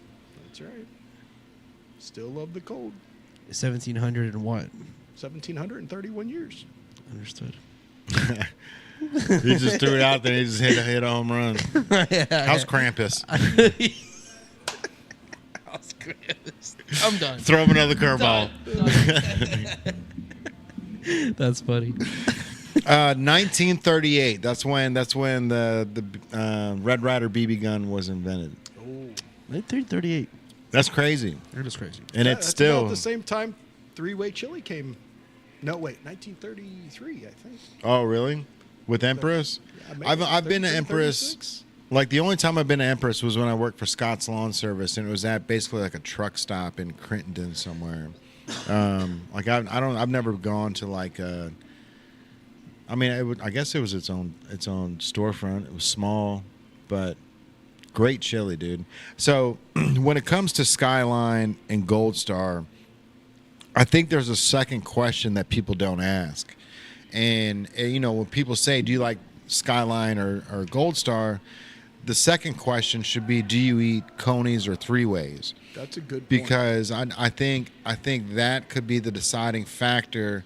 Because when you ask Gold Star or Skyline, like if you ask 1,000 people, it's going to be 500 right down the middle. Yes. You know what I mean? But if you take those 500 and 500 and then ask every one of them if they eat Coney's or three ways, I bet you're going to see a landslide in oh well, I eat Coney's, so I go Skyline, or I eat Coney's, I go Gold Star, because Gold Star they've got the fluffy buns. That's the difference between them and Skyline. Skyline, their buns are like softer, and they almost kind of like absorb the chili, which it's like. at least Gold Star, it's like it's not going to get all over my hands. At So, Skyline, it's Gold like, Stars, their meat's a little thicker. is it? I'm Their- taking your their advice. meat I sauce is know just you've a been little taking your thicker. rounds. So You said Gold Stars is Gold thicker. Star is a little I thicker could- than I could see Skyline. that. Yeah. Therefore, their conies, chili cheese sandwiches, all that kind of builds up nicely. Yeah. So it becomes a nice sandwich. Gold Star is a little more runny, just like you're talking about. So it tends to run out a little more and doesn't seem to pack in as nice. Right. But is that what you want for spaghetti? Because then all that oil is seeping in between the spaghetti itself. You see what I'm saying? Now we're getting to the brass tacks of Gold Star versus Skyline. The real question. The real question. Yeah. So Because- you're saying that the thickness of the chili from Gold Star versus the runnier chili from Skyline is different because in between the noodles and when you're but like so do you scrape it up at the end? Like how do you, because it's runnier when you're eating it. I mean you've got to Cut it? You've Well, got that's to what you've got to that's cut what it. your crackers are for. To soak it up. Soak it up. That's fair. Now, That's a solid. I've I always would used my have- I would- cray-crackers to soak up the Tabasco I sauce. would a have to say yep, right that on top. That's a Skyline solid suggestion. does have the crackers. Their crackers are light and fluffy. Oh yeah, way better. They do have the better crackers. Way better crackers. But cheese conies, crackers, you're going to weigh that out. Yeah. You're going to have to go Do you for the go- cheese yeah. conies a little. Yeah, I'm not necessarily going to Skyline or to Gold Star. Be like, I can't wait to get the crackers. They're just a benefit of the situation. It's What the I olive like and a the chi- martini. I think I like a Chilito with added sour cream is the move. Yeah. Yeah, which I didn't realize how big they were. I bought 3 Chilitos one time because I was like, I get 3 conies, so I'll just get 3 Chilitos. And I was like, 2's probably good. yeah, way too much. Yeah, that third one's probably gonna Yeah. wait for later. Or you're passing it along to someone else. 'Cause Yeah, it's I don't gonna- even think I ate a full 2 of them. Yeah, they're big. They're definitely different. But you know what's really interesting, though? Gold Star started out as a hamburger joint, Hamburger Heaven. Really? That's what it was called. It was in Mount Washington, right across the street from where the original one was. I need to make this remember t-shirt. making that round. Yeah. We got Santa Claus. And their big thing was hamburgers. But you know you can still get hamburgers there. You can. I know you can. Can. And they're Yeah, delicious. They are delicious. You said at Gold Star or Gold Skyline? Star was a hamburger joint. Their burgers are up there with In-N-Out Burger for They sure. are, yes, they're very good burgers. What you looking at, bro? Jeeps, tacos, and positivity. Oh yeah. Great seeing you today. I think it was yesterday. Yesterday. But that's cool. So Gold Star was a different entity. They were hamburgers, cheeseburgers. Did they have chili at all, or was this an added thing? How did that go? They just stole it from Empress, dude. Well, they built their own. Drama. Everybody Shots stole it. fired everybody, again. Everybody stole it from Empress. Right. Empress was the original. Now there Were are there the questions- original ones to do cinnamon and the chili? There are questions on question. whether Dixie chili was the original or did they really steal it? We do know that Empress was before Dixie, but the question is, did Dixie break? This is Greek food. Mm-hmm. That's what most people don't realize. This is not an American food. This is a Greek dish. Really? It was modified, brought over here by a Greek family, and they created this amazing dish from their own homeland that morphed into what we know as three-way. That's interesting. chili. And That's who should have the most beef. I'm is gonna- the Greeks. They're getting no credit for Right. for most people. They're like Skyline Gold Star. Like the Greeks should be the ones Yeah. getting the credit. It's- all they're known for is the gyro Euro, which you can get at. baklava. You can get that at. There's Actually, spit. there's a You know solid at what? Dixie. That's crazy. They sell baklava at Skyline, dude. Oh, okay. Yeah. Did you know they sell baklava at the counter, like homemade baklava, like little like little squares of it just on the counter. My mind's blown that I never put 2 and 2 together. That I just Just assume they had it because it was something they liked. I don't know. Like Yeah. you know, it's not like baklava is a popular dessert, but like Skyline in Newport, go there right now. You can get Skyline 3-way, and then on the way out, you can grab baklava off the counter. It's crazy. Didn't even think of that. Interesting. So, but I want taught a to. lot of people something. I want to know who's the first one to put cinnamon in the chili, because that's such a different taste and different. You know what I mean? Like you wouldn't just be like, this needs cinnamon. Right. It would be one of those things where Like cinnamon's gonna make this incredible. it's like they're doing stuff and they turn the elbow and hit the cinnamon into the chili. That's exactly what happened. Oh my goodness! And they're like, get it out! Like, well, hold on, no panic. Let's try it. They're scooping it out into a cup, and the Tries chef's it. over there going, Drinking it. Maron! Missing piece, missing component. They're probably making. That's a good idea. Dude, That's a but you never know. cinnamon is the trick to it, because I'm a huge Aldi's fan, like the store Aldi's, and I'm hooked on Cincinnati chili. Like I moved here at the right time where I wasn't big into beans and like chunky chili and shit like that. So when they had this, it's like, oh cool, add that with a bunch of cheese, it's perfect. But at Aldi's, you can get the Skyline, like the case of Skyline chili. It's $5, or you can get the can of Aldi's version of their chili. They got beans or no beans, and it's like under $2 for a can. And you just add a little bit of cinnamon to it, and it's like Kaylin thinks it's better than Skyline or Gold Star. Because you can add the cinnamon yourself. Well, she didn't know I added the cinnamon. She liked it the first time we had it, but I was like, it's missing. It's not Cincinnati chili. Like you can tell, it's got the same texture, and like it's not real meaty like Texas chili, but it was delicious. And then like I just tossed a little bit of cinnamon in there, and it's like that's the missing link, dude. That's the 7th digit on a 7-digit code. You're just like, yes, let's go. You do know one of them adds chocolate. Yeah, only one of them does. I might be wrong on that. I might be wrong, but I believe there's one of them that adds chocolate. Okay, see, because I did hear that chocolate. It was chocolate, mustard, and cinnamon were like the 3 hidden ingredients. But I thought it was across the board with Cincinnati chili. It might be. I'm just learning about it. I don't have the Gold Star card, buddy. I'm a novice. And to what Andrew was saying as well.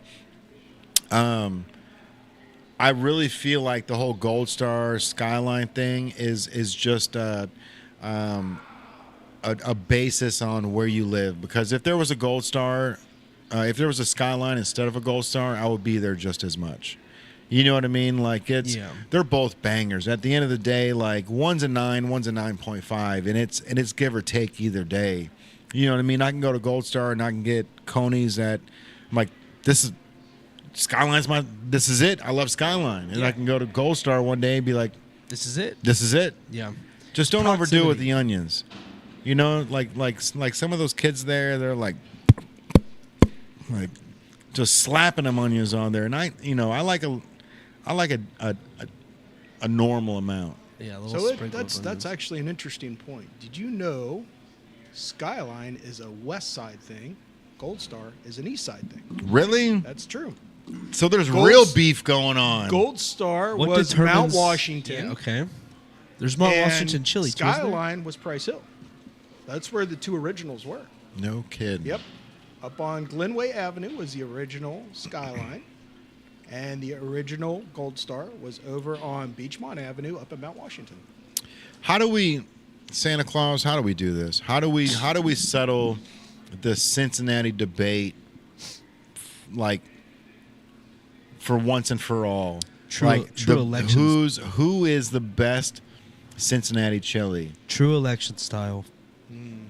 Election style? Like I feel like it's got to be blind taste test. I feel like everyone. Oh, you're saying like you want to get down to the science of it, brass tacks, not bro. just like the people voting the red or the blue, because that's obviously you could play in that. People who live in Crittenden are gonna say Empress Chili because there's an Empress Chili out there. People in Those are the green parties. Yeah, They're gonna get those votes, but when they say those outside party votes, like, you're throwing your vote away. You know what I mean? Because it's gonna come down to, like you said, if 1,000 people, 500 of actual Skyline and Gold Star, because it's gonna even out naturally. That's just the way. I mean, that's the reality that we live in, because if they're so closely related, that it's just gonna. We need to get City Beat involved with this, bro. I think we can get City Beat involved. Chili Week's coming up. Is it? Chili Week's coming up. Yep. When? Do you know? I don't know what exactly month? when. I think it's next month. Okay. This is something. Look, because if we, I think the way to do it, it's got to be a blind taste test, because there can't be any bias at all. You know what I mean? There's a Gold Star by my house, so I'm going to assume Gold Star's better. I think I like Skyline better than Gold Star. I think I like their Conies better, but I'm a Coney eater. Yeah. When I go for three-ways, I think I like the three-way from Gold Star better, because it's meatier. It doesn't drip as much. But think about. Yeah, I think you said those backwards. I did. I was trying to make a reference. Gold Star's meatier. Skyline's runnier. Yep. Let's also think about. Let's take this a step further. People that are listening to this that don't care, definitely not going to care now. But think about when people are being raised at a young age.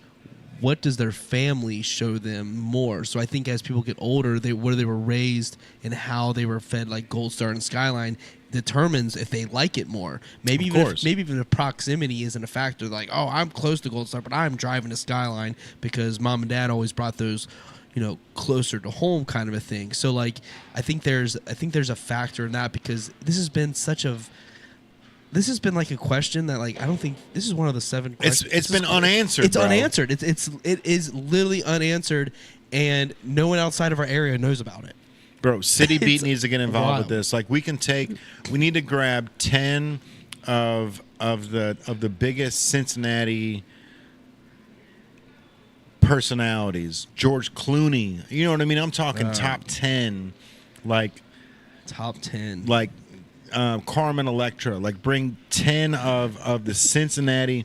Gary Owen, where you at? Gary Owen. Steven Spielberg, bro. Grab, like, he's from Cincy, bro. He's from Dayton, I think. He's from Dayton, Ohio. Has Joe Burrow tried him yet? He hates it. Okay. Hates it. Because that's what really needs to happen. Is somebody that's never tried any of them. Yeah. He was like, he tried it. He was in a press conference. He's like, you guys are gonna hate me for this, but I can't do it. Yeah. Joe Burrow be eating a lot of you know what though? Seafood. That's that's way more retainable. Grab 10 Bengals players.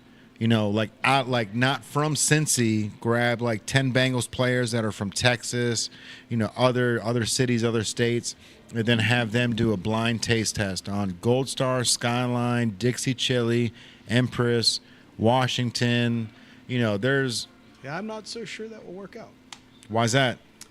Well, you do know that Gold Star was the Bengals, the they wouldn't let that happen. They lost it, and they went to Skyline. Yeah, so yeah. They wouldn't let. So maybe Reds players. Yeah. No, I don't know. I don't know. Oh, they would definitely have something to say. Maybe they just need me to come down and do a broad taste test. I mean, Santa, right? Yeah. And I think that's a fair. What if we just let the people decide? What if we did? They can't decide. What if we did a chili cook-off and put on by City Beat, and there were 5 food vending booths, and they all just had question marks on them, or just 1, 2, 3, 4, and 5. You need to choose a number. And you got to choose all of them. You got to eat all of them, and then you just choose which one it was. And at the end of it, you pull it down, and instead of the 4, it says Skyline. Instead of number 3, it says Washington Chili. But wouldn't you think that, like, when people are looking at the chili, they're going to be able to tell it's definitely not Skyline, or it's definitely not Gold Star. It's definitely, because it's going to be, I think maybe. You know what I mean? It's not. I don't think it'll be 100%. You're not going to look at it and be like, a bowl of like a little cup of chili, and you're not going to be able to look at it and be like, this is Gold Star, not No, Skyline. I don't agree with Camp Washington chili is actually closer to Texas chili in my opinion because the meat is a lot thicker. Oh, really? Yep. It's a lot thicker. So I always kind of said it was the missing link between the two. So is that your chili- favorite? I- You said Camp Washington? Camp Washington chili is it's It was thicker. good. The meat was heavier. It's not as pureed. It's more like Texas chili. And Yeah. how's it on a Cody? It's pretty good. I mean, it still has all the Cincinnati spices, but it has the texture of See, and then when you're adding, it gets finicky, bro, because Getting the deep, chili is one thing, and then you said how is it on a coney, but then all of a sudden it's how is their hot dog? Is their hot dog comparable to Gold Star or Skyline? Because like Gold Star's hot dogs are like lukewarm. Skyline's hot dogs are hotter, but they end up getting tougher because they're sitting on that heat plat or whatever that Yeah, it yeah. on the is. So griddle, yeah. so sometimes they get a little tougher where like the skin's a little tougher to break. And then it comes down to the bun. I was gonna say what about the chili? What about the cheese? Cheese The is huge too, 'cause the bro. cheese, I think the cheese when I've had it at Dixie Chili, it's definitely different than the cheese when I get at Gold The cheese Star or cheese Skyline. might be the deciding factor in the whole The business. whole thing might be So the cheese, Gold might be the X Star factor. and Skyline have the same cheese. It's Wisconsin cheddar. Wisconsin cheddar. But Okay. Dixie Now, chili I don't is know definitely about- different That's possible. than them because it's not the extreme unless you're really like paying attention to it, but it's definitely it's definitely different because the Gold Star and Skyline chilies are very similar in my mind, but Dixie chili cheese is different as well. I don't know about the Mount Washington chili or Empress. I don't know. I remember the chili cheese pizza at Empress, which was fire, but the cheese is melted, so yeah. it's like it's hard to tell with the fluffiness of it.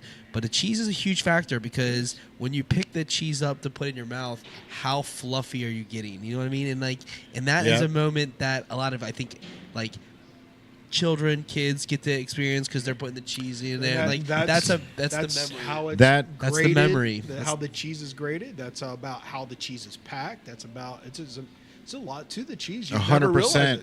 Because I lived in Florida for a little bit, and there was a Skyline chili out there right in St. Petersburg on the beach. Yes. And so every Sunday, me and my buddy Sean Mocht would go out there. We'd hang out on the beach, and at sunset we would go over to Skyline, grab conies, and everything was identical except for the cheese. The cheese was, I feel like it was grated there. There was something different where it wasn't. It was almost wet. Was this the Skyline that was on the second floor? Yep. Okay. With I'm the with familiar the pool table outside. Yeah, I don't think it's there anymore. I heard it was 4 doctors that all have vacation houses out there, and they missed Skyline, so they actually bought into the franchise and brought it out there. But it was a beach house, dude. This place was so cool. It was like white wood. And then the Skyline was on the second floor. The first floor, I think, was like a some sort of like T-shirt shop. But the second floor, it was a real small indoor. It probably only sat like 12 to 16 people, maybe even less than that. But then the outdoor it had a bar. They did like $4 pitchers of Miller Lite. And then obviously the conies there. They had an outdoor pool table, but you can just sit there and just out on the deck and just watch the sunset every Sunday, dude. Eating your Skyline. Eating your Skyline chili. Yeah, it was incredible. What a throwback from home. But the cheese was totally different, which threw it off because it, like I know Duffy, our buddy that sponsors the podcast. He always talks about like that stuff they use on the cheese. He's like, you don't want to, if the cheese has that powder on it, don't get it because it's bad for you. It's like that powder is just to keep it from turning into mold. But that's what makes that cheese so good. Being able to to pull it off your coney, and then it's just falling as you're bringing it over Yeah. your mouth. Like It's you don't, stragglers, yeah, yeah. you don't want like a wet piece of cheese. Yeah. But that's how Drop it, that's how chunk it in. was in Florida. Like they couldn't get that Wisconsin cheddar that Santa's talking about. So I don't know if they had to, shave it themselves, but just that little bit of difference like changed the way that coney tasted for sure. Even though the chili was still Skyline chili, the hot dog was still Skyline. So did it not feel as authentic, or did it feel like you were getting like B team? Close. I mean, being in Florida and being 14 hours away from Cincinnati, like it was like almost getting the real deal. I can deal with it. You can know what I mean? handle. Yeah, you can handle at the end of the binge. So let me still ask getting you a this: we're talking cheese. Yeah. Okay. Is the takeout order the same as the in-restaurant order? Absolutely not. Absolutely not. You Because gotta the get the cheese on the side. cheese is It'll not ruin the whole fluffy. thing. Gotta get the Stuffed cheese on it the in there, sides. that's Yeah, right. gotta get the cheese on the side. I mean, I would say, regardless of what you order, you should ask for the cheese on the side. If you Regardless. you can put the cheese on your conies, put them in there, and put the cheese on when you get home. Because if you put the conies, the cheese will melt very quickly in that box. And then gets greasy. Well, Yeah. But they stuff it in those little containers, so they compact the cheese, and it's no longer fluffy. right. It isn't fluffy, but when you do open it, do a little. Now I gotta do- get Gold Star on the way Do a little home, bro. fluff. Do a little fluff. Gotcha. Yeah. Do a little fluff with the cheese. Sprinkle it on, and then throw your chunk of it. Get your little crackers and line it. The hot sauce, and you're in there. Gold Star gift certificates and stockings, right? Oh, So dude, it's that would be out all day. All day. All day. So when it comes to Gold Star, are you a Coney guy or a three-way guy? Both. Both. All right. Well, so I like the chili cheese sandwich because So does the wife, I yeah. love the taste of the chili, but I love it on those buns. Mhm. So a little chili on top of cheese, chili cheese. All right. So the laugh. Yeah, that's wonderful. I can't get over the laugh, dude. So you go there. Do you get the beans on it, or just get just a Nope, three-way? Just the three-way. I'm a traditionalist. Me as well, man. Me as well. My wife likes the four-way with beans, and like I don't know too many people that like onions except for Nick Ellis in Nashville, my buddy from New York. Yeah. He would order extra onions on anything he can get. Like if we were ordering pizza, he'd be like, "Yo, throw extra onions on there." I was like, "Who likes onions on a pizza, bro?" Right. You're ruining it for everybody. yeah. I don't even get onions on But my I conies, I so- think the saying. onions are just as important as the mustard on the coney because Okay. I'm a texture guy. Sure. You get the crunch. Gotta have a crunch with softness. You know what I mean? Okay, Like if see. I don't need the onions, but if I don't have onions, then I'm gonna have to have the oyster crackers on there. You know what I mean? Like there's got to be something on there just to give you that satisfaction of the crunchy and the sweet. It's weird that your brain thinks that way, Yeah. and it's yeah. with everybody, not just me. It's like I like the crunch I think the crackers crunch. I put the crackers. Well, actually, I eat it a totally different way, but I don't get onions. I'll get extra mustard yeah. on the hot dog underneath, and then that's just because I get that sweet that's mustard taste with it, and the cinnamon. It all combines. But what I'll a do coney without mustard doesn't taste the same, It bro. doesn't. It's so different. It is. And what I'll do is I'll take if I'm get in for this conversation. Let's go. If I go to Dixie Chili, which is a place I go often because it's close to us in walking distance, and but when I go there, I'll get the conies, but I'll get cheese fries, and then I'll put the cheese fry on top of the coney, and then some hot sauce on it, and then one bite. So you're getting the fry, which is a crunch, the cheese one, And their fries are crunchy, because bro. they got waffle fries. I don't like. Are they deep frying those, or do they have like a certain? It's great. You It's good. probably know. Like I'm always in the drive-thru when it comes to Gold Star. But the fries that they serve are always so crispy and they're not greasy. And I've been to like a hothead burrito before where they had this contraption sitting on the counter, which is like it was like an air fryer without like without deep frying their food. Yeah, yeah. So whatever was in there, but it was like, and every time you go to Gold Star, bro, it's like the fries are always crispy, and even when they put them in the bag, and you go to the house and you open the bag up, they're still crispy somehow. They're still crispy. I don't like. Is it the crinkle fry? Is that the reason why? I don't know how they. And keep it how good. That's a good question. This is one, like, I feel like I'm a smart guy. How do you cut a crinkle fry? How does that happen? Do you think about trying to take a potato and cut it where all four sides have triangular cuts in them? I think they have a actual like thing that cuts it for that. Yeah, but you would have to cut the potato in half, pick it up, put it back together, flip it over.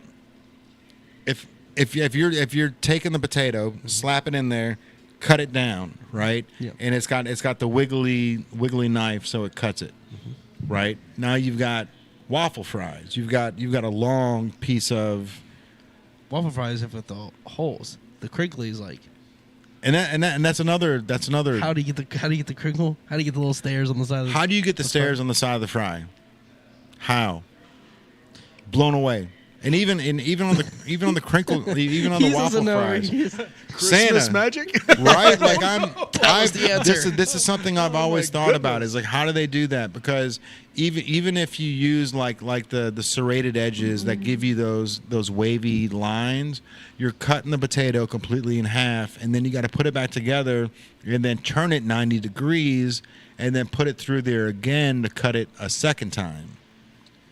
I'm sure this is a Google question away, but I mean, is it interesting? It's a Google question away, but I've refused for the past 15 years to Google it because I'll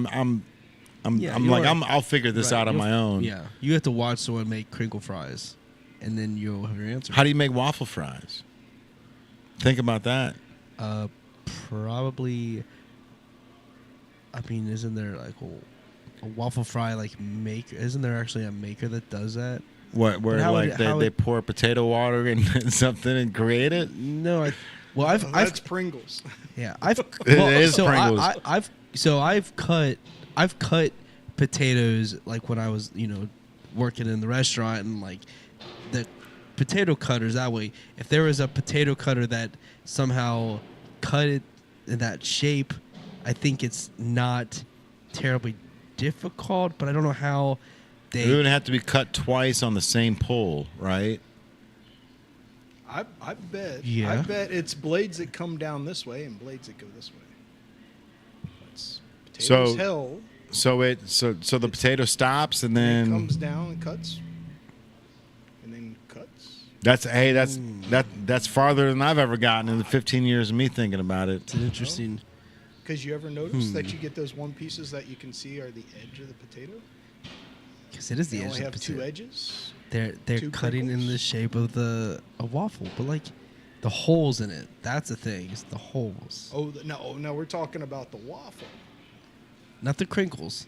The crinkle cuts. That I would think that's the way. But the waffle fries, that's also the same way because you get the edges on that too. Just rotate it, or maybe the blades. But they're like circle. Circle to the potato. Yeah. So they're not. I don't think they're baked potatoes, because if you had big waffle fries, like they're like Dixie's is only like this big. The waffle fries.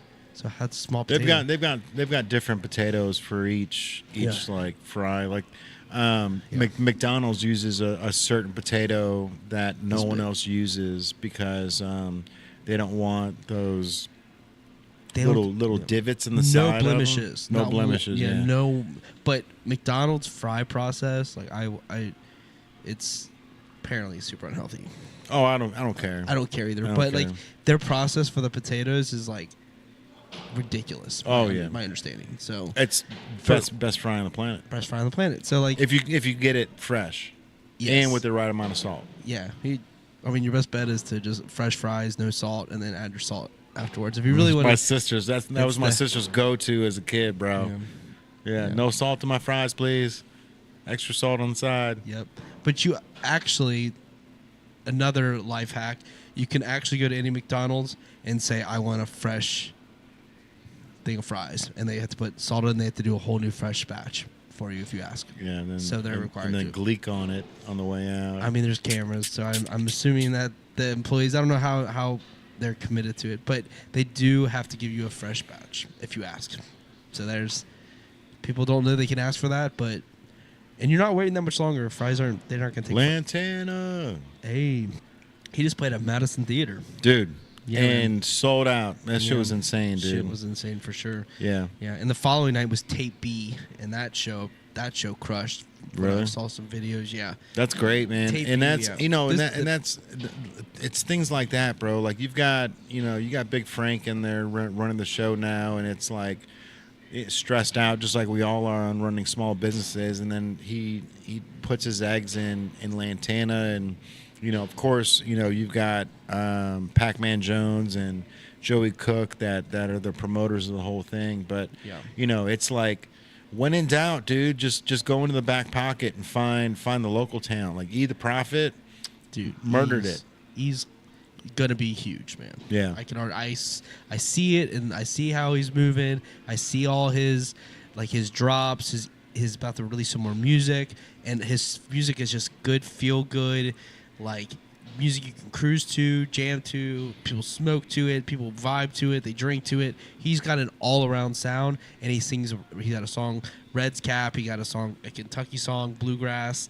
He's got everything he needs. Yeah. To just shoot to the stars. Yeah, I just moon. saw a video that popped up the other day on Instagram, and it wasn't from any of us like here in Cincy, but it was saying is this guy the next Ohio rapper to come out, like to pop off, and it was the Prophet. It was like, dude, that's dope as shit, man. That is dope. Yeah, I got to interview him. I just interviewed him. Yeah, mid-November. We haven't released it yet. We're gonna hold off on dropping that footage just yet, but yeah, I got to interview the Prophet, which was a great time, and he's a well-spoken, knowledgeable, smart, passionate dude. Like, he just really knows what's going on, and he really has he's got a good head on his shoulders, man. I can see him really making it in the industry based on just on his own personality. Nothing to do with the music itself. The music is good, but like how he carries himself is just, he's classy. He knows what he wants, and like I said, he when he spoke with such good intention, and we had some solid video and photographers in the house that day, and we got to capture all of that footage of the Prophet. And Is that Dan Gilligan for photography? it was, yes, it was. It was one of the best in the city, and like in my mind, when we were in that room with him, I was like literally thinking, like, I'm doing this cool interview with him, and this is a great time, and meeting him vibe, and I'm like, this guy's gonna be the next big thing, right? And I'm like, and you're gonna look back, I'm like you're gonna have this, like the OG interview, right? Like, I'm sitting in this room with this guy, and I'm just like, I'm on the couch with him, just asking him questions, talking back and forth, and having a conversation / questions, and it's kind of a little vibe, and we've only done at this point 2 prior before him to do this, like, I call it box office interviews out of Madison Theater, and yeah, like, I'm just sitting in the room, I'm like, do we even like recognize like what's about to take place for this guy that's like about to pop off, and he's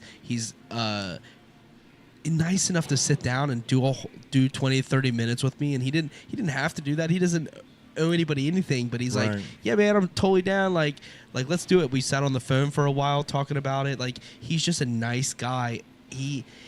I'm not big on the idea of people deserving things. I think the world is who deserves what, like, you deserve this, whatever. But like, his personality, he is definitely one that I can see that the universe will definitely give him back what he's put into it. That's awesome. Yeah, so I really huge shout out to the Prophet, man.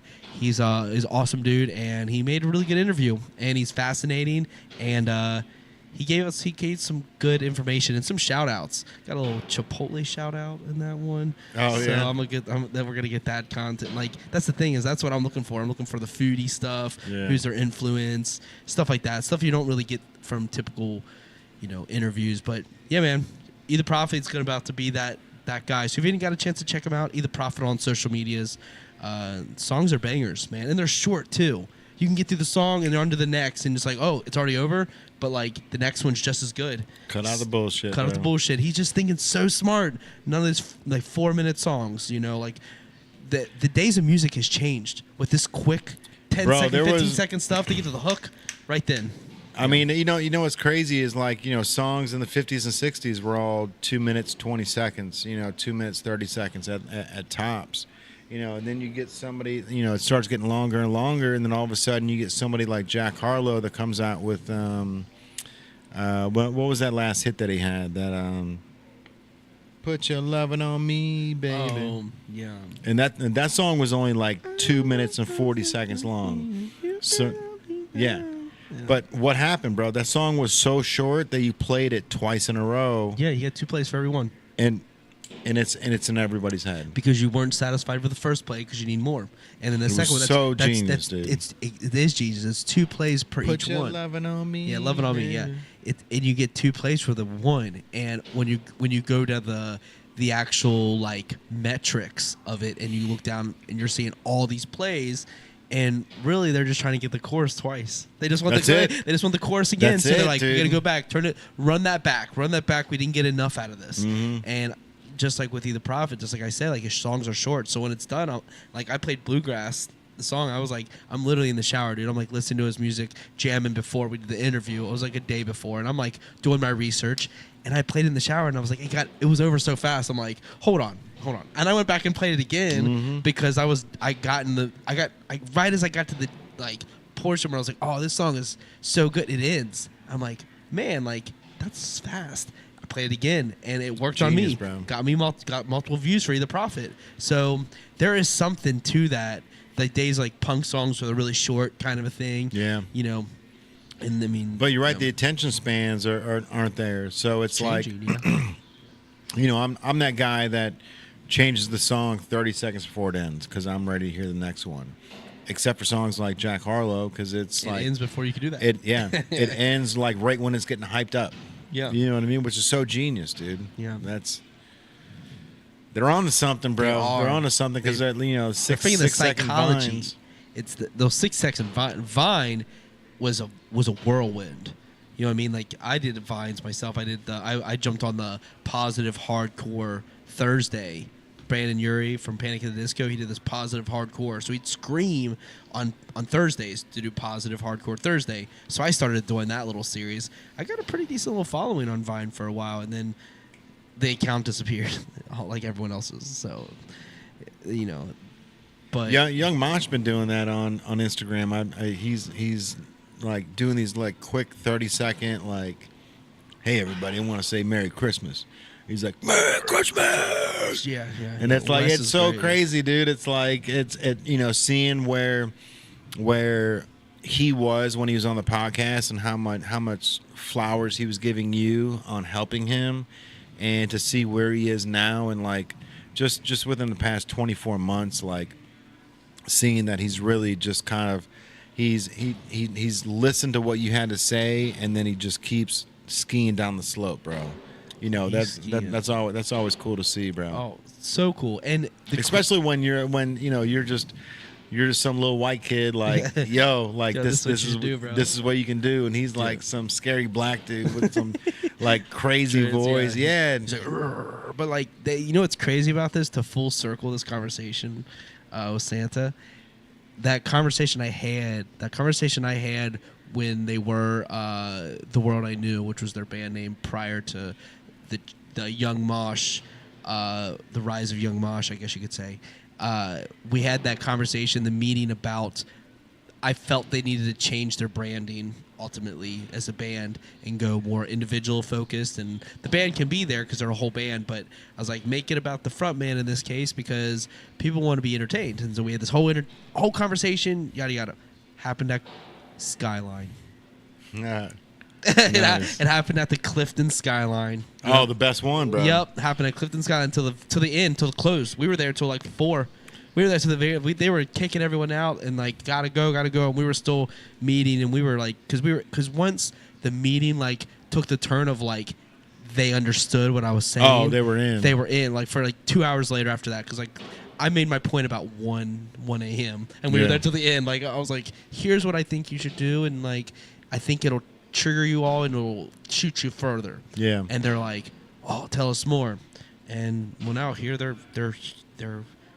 Spotify rap playlist, how many views they get is insane. Their listens are insane, dude. Better Nice. like 90% of the like artists I've seen out of Cincinnati. They're just crushing it. That's awesome. Yeah, they're doing so good because I mean it's trap metal, so they're falling on the metal side and they're falling on the rap side. So Right. they kind of fall all over, and they're different. Yeah. You know. So huge shout out to Wes and Young Mosh and Max and all the guys. They're all amazing. Have you seen The Simpsons just put that Skyline Chili in Clifton on like a pedestal? At the beginning of one of the episodes, they actually like used that Skyline Chili It's as the first one, right? Huh? Well, that was like the original. Yeah, that's been around for a while. That Simpsons did that a long time ago. No, I think it was just like 2 years ago they did that. Let me see. The Skyline was the original, right? Yeah, but they did an episode. Skyline Chili Clifton Simpsons. So I episode. believe Mr. Burns and his sidekick were in the restaurant. Yeah. Let's see. 2020. That's so cool, man. We are so in the Google age. You are 100% right. George Burns is sitting inside Skyline Chili, and who's he sitting with? What was his? I forget what his assistant's name was. Oh, you know what? I'm surprised that like Pete Rose isn't sitting in this room. It's it looks like George Burns and the principal Skinner. Oh, that's it. We need to redo different. that photo with some of our Yeah, that's it exactly. Yeah. I see it right here. I was looking it up too. But that is so crazy, dude. That is so cool that they go and take the time out to do like little stuff like that. The Simpsons blow our minds. They're definitely time travelers. Yeah. I believe they are. We talked about time travelers a lot.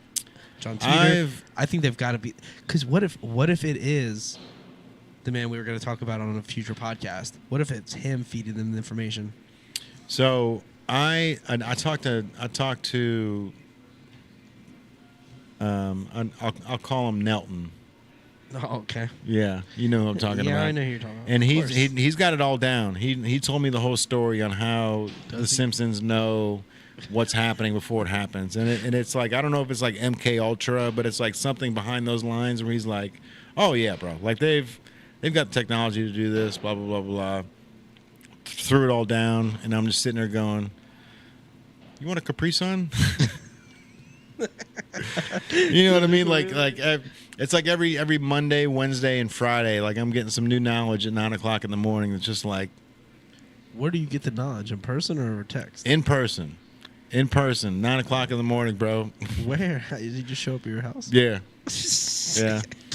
yeah, yeah.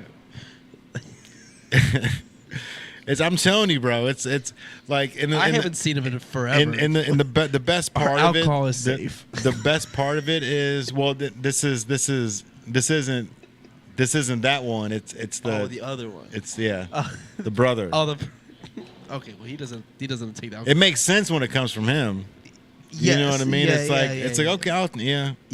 Well, I'll download as much as I can, and I'll just But I think spew it out when I get to the store. it would make sense from both of them in a right. Oh, bro, the whole family needs a reality show for sure. Yes, they do. Like all three of them. They do. They're actually four because There's four? the sister involved. Yeah, oh, dude. Oh, Yeah. I don't think I've met her. Because she puts I've everybody. only met two of them. She puts everybody in perspective. You know what I mean? Okay. Like she's like, I don't want to say anybody's name. Yeah, they're a trip. Santa knows who we're talking about, bro. The whole family is like it's one of my favorite families on the planet, and my dogs too. For some reason, like it doesn't matter like who of that family comes over. My dog knows they're all related, and my dog knows that they are here for the aliens and they're here for the dog treats. For sure. I have an alien on my shirt, actually. Hey, let's go. Let's go. I like you're different. Yes, I like you're different. Which got some. I like you're different in the lab. We got some new drops, so definitely come check that out. That's the thing is like, I like you're different. It works with everybody. Sure does. It works with everybody. Yeah. Because what is different? What is normal? What's it even really mean? You know what I mean? Right. But, especially with the alien on it, it's kind of like it gives it context. For sure. Yeah. Yeah. I wanted to wear this because I wanted to, show it off. We were looking for Santa hats, but you're not even wearing a Santa hat today. Where's your hat? Right here. Ah, there it is. That's the big boy. Yeah, it is the real deal. That's the official. It doesn't fit on the. It doesn't fit on the head. Yeah, I understood. No, this is the real deal. That's Yeah. incredible. And so the Santa hat poses. Does it have like a magic to it, doing its own, like the Mickey hat? Yeah, Oh. all kinds of cool stuff. Interesting. This is a Ukrainian tradition, the All Christmas right. spider, and there's a whole story about the Christmas spider. And then that was inside the. This was in my hat Okay. when I tell the story. This It's always there. Usually I have one in there. Yeah. Interesting. So usually I give this to the madam of the house, and the madam of the house is to hide the spider in the tree. And the legend goes that the first child that finds that spider has good luck all year long. Oh, really? Yep. And the whole story is about a very poor family that let a little tree grow in their dirt floor. Their hut was a dirt floor. And as it grew, it became a beautiful Christmas tree. And there was a spider inside the Christmas tree. They allowed the spider stay in there. And the spider was so thankful, he spun gold and silver webs all over the Christmas tree. Oh, wow. And that's where tinsel comes from. Shut up. Oh wow. And then the mother gathers up all the gold and silver and goes to market and buys a feast and things for Christmas. No kidding. The whole story. And about so, it. and where's the origin of the story from? Ukraine. The Ukraine. Okay. Yep. And so, do you keep that in there just in case any kids are like any Ukrainian kids are asking? You never like, know what you need. Like gloves. Yeah, so. that's funny. He's got a little sack in the hat. Right. It's like Santa's bag not only is endless, but the hat also might have a little bit of You never know what you might find. There might be a native shirt in there, right? Maybe there's a microphone on the hat, Yeah, maybe. just like on the Santa Claus the movie. That's what I'm saying. We were being listened to. All right, so everyone's listening to us right So now. Santa, if anybody wants to do like a private event, can they get a hold of you to have you like come out to? I tagged you in something the other day where somebody was looking for a Santa for like a basketball event or something like that. But are there private events that you can do, or are you booked up all Absolutely. Christmas? If you go to my website, if I have availability, right, 'cause It's I'm getting close. Very busy, right? My website, which is northpoleenterprises.net. Okay. You can go there and you can click on the services and drop down, and it will lay everything out. I do home visits. I do private visits in my Santa house. I offer the hours on when there's walk-up visits at Factory 52. And of course, I'm here at Newport on the Levee. You can always come down here and visit me. And when you're here, you should stop in Native. Hey, thank you, Right? sure. Yeah. So If somebody's trying to like book you for maybe they got like a couple grandkids and nephews that they want to get together, is it possible to get you on a Monday or a Tuesday or a Wednesday, like on these days that What I would recommend is this late in the season, if you don't see availability on my calendar, send me a message. Okay. But the website will tell you everything, so you can go right on there, get the drop down, and it has the availabilities, and they can just lock it in, and then Yep. Santa's good to go. Exactly. Yep. That's awesome, man. All right. And if what's the cost on? Is it hourly? Is it like a So all the prices vary, and they're all on the website. cool? NorthPoleEnterprises.net. That's correct. Got you. All right, man.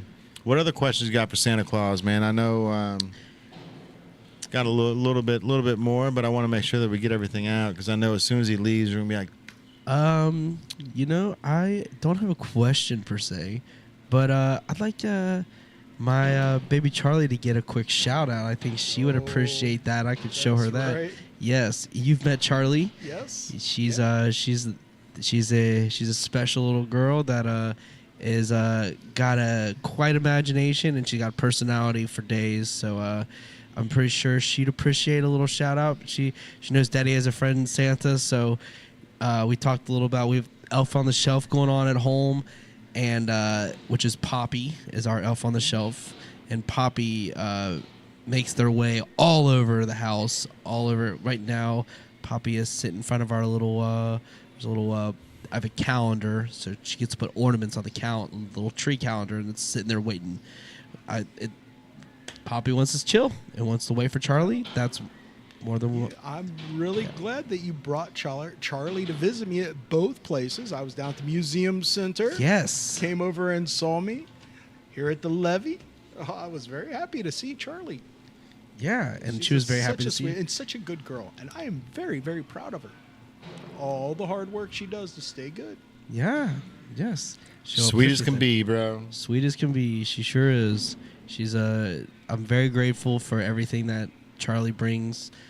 She just is like, she's like the ultimate, like, she just gives you such good energy every time. Like, even if she's having a bad day, and she's having like, she's struggling, I'm like, just give Daddy a hug, and she'll just come in and she'll just snuggle in and she'll sit there, and I'm like, how can you have a bad day? Like, how is it possible for you, little one, to have a bad day when you're so perfect? But she is living in her own world, her own egocentric world, where she only deals with her problems, and her problems are big or small, regardless, doesn't matter. And she definitely feels it heavy. She's got a lot of love in her. So, yeah. So love my baby Charlie, and she'll appreciate seeing this when she sees you. Oh, shout out to you, Charlie, and Merry Christmas to you. Yes, thank you so much, Santa. I do have a question though. Is there anything ever for Christmas that Mrs. Claus or somebody has gotten for you that you feel that is memorable, or maybe not the most memorable thing, but something that stands out to you, maybe recently even, that's like, oh, didn't expect to get this, or what stories did you have about what you've gotten? For me, Christmas is not about receiving, but about giving. My biggest gift that I get is when I give. Mm-hmm. So when I give, I get back. And that's something important to remember. When you give, you receive. For sure. So Santa really doesn't want much except for extra hugs. Extra hugs. Extra hugs. Very important. Extra hugs. And smiles. Smiles. That's amazing. Just go out and walk around and see some stranger and give them a big smile. Mm-hmm. Changes the It's whole day. amazing. That Yeah. person will walk away feeling better about themselves. Oh yeah. And that's important. Yeah, we say it all the time. If you're not putting out energy, you're draining it. So you definitely want to be that the opposite side of the spectrum where you're putting out that energy into the world. Because if it's if people got to ask what's wrong, oh woe me, then you're draining everything that you're trying to put out there. But all right, man. I've got to thank you for the moments in my life, the Christmas gifts that I've got when I was a kid, the two gifts that I got that really just stand out in my mind were obviously like we were talking earlier, the Jordan 11s. Every Christmas it was just all I wanted was a new pair of shoes, and I've been a sneakerhead my entire life, and the Nike company is really good at making the next shoe drop right in December. You know what I mean? Like right before Christmas time, and it was one of those things where, you know, the Jordan 11s when they first came out, these were the first shoes that ever sold out, and they weren't going to get them again. So if you didn't get them on the first day, it's like they're sold out, and now you got to wait for the redrop. And it's like, well, what do you mean you're not going to get them again? You know, like, oh, they sold out. That's the amount that they produced. And so I'm like, I'm all freaking out as a kid because I went to the store when I got off work or when I got out of school to go buy the shoes, and they were out of stock. But my mom, you know, there was no eBay, there was no online purchasing, so like I don't know how she was able to get them. I think she went to the store that morning and got them right when they came out. You know, when I got off school, I went over to pick them up and didn't get them. That's a disheartening moment. Dude, that was the moment that I became a true sneakerhead, because that was the moment that I realized that you can't have everything you want. Like, you know what I mean? Like every pair of Jordans that I've wanted, I was able to buy because I've always had some extra cash that I've made on my own. And then when I go to the store to buy them, they're like, can't get them. Like, what do you mean you can't get them? Like, they're sold out. Okay, when you get more, like, they're not making more. It's like, so I just like, I've got the 1s, the 2s, the 3s, the 4s, the 5s, the 6s, the 7s, the 8s, the 9s, the 10s. I'm just gonna miss the 11s and have to hit the 12s. Like, that's not how this goes, dude. Like, it's either gonna ruin you or start you. Like, yeah. like, And so that was the start of the sneaker fad. So you for never me. missed the 12s or the 13s or the 14s because you got the 11s. I stopped after the 14s. They started getting funky, but I've got the 1s to the 14s. After the 14s, I bought the 14s and didn't even really wear them because they don't look like shoes. They were trying to be too futuristic. And When did the 14s come out? Were they like? Was it like? How old were you? Because I mean, I probably 2002. Oh, okay. So you were a little bit older. I can't imagine, you know, being so like gung ho on getting an item, and you go into the place thinking you're gonna be just fine getting your item, and they're like, "Oh, there's only so many made, out of stock. Have a good day. Get her on the next drop." And you're like, "The next drop, next. I don't want that next drop. I'm here now. I have my money, cash money in hand. Take my money. Give me shoes. Give me." 1998. That was the last year. Those right there. Not my style. Me either. But I had the black versions. Barely wore them. Actually, I think I wore them one time, and it was like. So that ended. That didn't end. You continued being a sneakerhead. You just changed. I just started buying the 1s to the 12s again. You know what I mean? A different version of them. Yeah. Mm-hmm. Yeah. But what about 11s? How much is 11 worth now? I Um, wonder if they only. I mean, so I've got them. That was the thing. I didn't get them for Christmas. My mom got them, so I ended up getting them for Christmas. They're worth a lot. I just sent a video to Sal the other day because they just released yesterday. The Carolinas re-released on December 14th, and these are the original ones. Look at how beat they are, bro. So those are from 1996. So you're talking 18 years ago. But the all white version, or the ones that you're seeing right now that are like beige, they're completely white. They're Carolina white with just supposed to be a baby blue bottom to them. wow. But Discolored and everything. so the Jordan Jordan 11 was one of my ultimate Christmas gifts, because I felt like, you know, there's no chance I can get them. Like, you know what I mean? Like, I already tried and they're gone, and I've got to wait for the 12s to come out. You don't even know what the 12s are going to look like. You know what I mean? But all I know is that patent leather shoe was the coolest, most futuristic shoe I've ever seen in my entire life, and I wanted them so bad. And I ended up getting them for Christmas. And that was like one of those moments where these kids are screaming on the floor, like Losing their mind over the there. hugging the shoe, kissing them. Yeah. You know what I mean? That, and then getting the original Nintendo You know, back when Nintendo first came out, it was a joint gift for me and my sister, and that was like, 1988. So I was like 7 years old, and I still remember that day.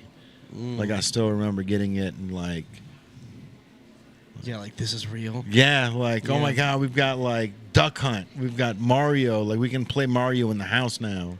That's what a moment. Yeah, it's just like my GameCube moment. That was reminds me of, though it's years later, obviously. But Yeah.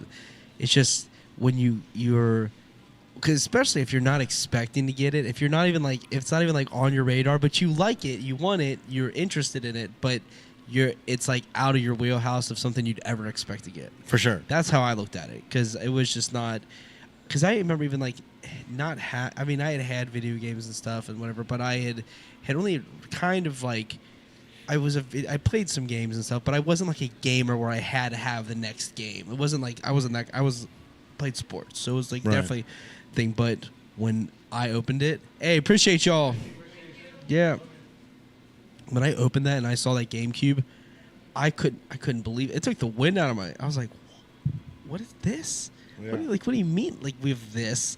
You guys are getting me something cool, like something I can show off to my like." Because I wasn't thinking about like bragging to my coworkers, classmates, but I was like, I've got the coolest system here. "This now. is cool." Like This is better than Dreamcast. yes, Yeah. that's what I was thinking at the time. I'm like, this is.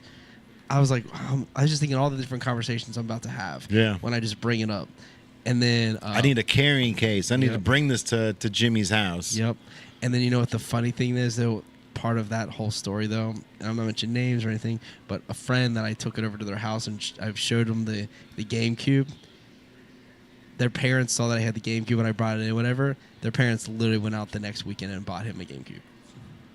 I'll never forget that. I'll never forget him coming in. He's like, dude, they like the GameCube so much, they went out and bought me one, but mine's black. And I was like, because they have the black on the purple, and I was like, because his family they definitely have the dollar bills. Well, yeah. And so like, it's a rural area. So like it just there's people that, are financially secure, and they went out and just bought it right away. And I was like, I had like I didn't even anticipate it. It was just like I was not expecting it, and they went out like, oh, well, his friend's got one. Let's go buy one for him. And I was like, all right. I mean, it was Now we just, can swap games. that's about it. Yeah, Yeah. yeah. But we never really did that. Like I only took it over that one time, and I just kept it at my house, and then it broke because you touched the little laser. So Nintendo didn't exactly think that one straight through. That's crazy. Right? I don't know. But the CDs were so crazy. The GameCube CDs were like, I don't know if anyone remembers, like this Half big. the size. Yeah, Yeah. tiny little CDs. So they were like, the cases were the same size, which is Cartridges, man. Stick to cartridges, bro. cartridges. That's something new. So, do you ever play any video games, Santa? Anything that you've played? Duck Hunt? Anything you've played over the years? Frogger? Yeah. Duck Hunt, Frogger, yeah. All that. Pong. Pong, yeah. I remember when Pong first came out. Yeah, It Pong. was exciting. You could actually move the little thing on the TV. Right. How amazing was that? For sure. It was. And it's quite a step forward. such a simple game, and it's so amazing, like how it's like that technology is just like, holy cow, we can do this. Yeah, you can actually do something. Yeah, yeah. Man. Like Atari. That's probably the earliest system that I remember. I mean, that's the original. That's Yeah. the original system. Yeah, so there was no Well, system no, for there's it. ColecoVision. Oh, that came out before them. Yep, Okay. ColecoVision before Atari, yeah. And then you had the Radio Shack, the Pong. So Pong was just from Radio Shack. So you could just get just Pong. That's the only game that was on it. You hooked it up to your TV, and you had your little controller. No You kidding. had two of them, and they were wired to the TV. And then it wasn't long after that. I believe ColecoVision came out. Then you had Atari, which Atari was amazing. Oh yeah. Atari was Insane graphics. Space Invaders. Yeah. Oh man, that was Man. a lot of fun. Yeah. Yep. Yeah. Yeah, and then it just kind of grew from there. It just continued to go. I've got an Atari at the house still. My parents had one too. My parents actually, my mom sold the Atari while I was still playing it Like literally, like it was a Saturday morning. I went down to go play the game, and I was like, "Where's the Atari at?" She's like, "It's at the neighbor's house, at the garage sale." I was like, "What?" And yeah, she sold the Atari and all the games for like $25, and so like maybe 10 Not years worth ago, it. no, dude, like 10 years ago, I found an Atari 7800 at Trader's World, and it still had all the plastic on the Atari itself and on all the controllers. It wasn't in the box, but it still had like the, you know how you got to pull the plastic off your phone? Yeah. It still had everything on it. And I bought it from that guy, brought it home, ended up peeling the stuff off. Like I said, it's like probably 10, 15 years ago. It's like, what was I doing, bro? Like an original Atari 7800, it wasn't in the box, but it still had all the plastic wrap on the actual You should Atari just itself. resell it. I put it in the store. So I put it in the original store window, and I just let Donkey Kong play on loop, which it looked pretty badass. I had it in that TV right there, right in the window, like where you can actually see the Atari as you walk by, but it's just like, what is going on there? Yeah. Because everyone knows, you know, you can see Donkey Kong from a mile away and be like, what's Donkey Kong doing? Right. Yeah. Like, let's go check. What's the store over here that's got that? Yeah. Yeah. For sure. That's, I mean, dude, do you still have that Atari? Yep. Yeah. It's at the store, the other store. The other store. Yeah. Not all the games, though. I've only got like maybe 5 or 6 games with it. Where are the other games? Huh? Lost in the Moves? She sold all of them. She sold all the games and the entertainment system for $25.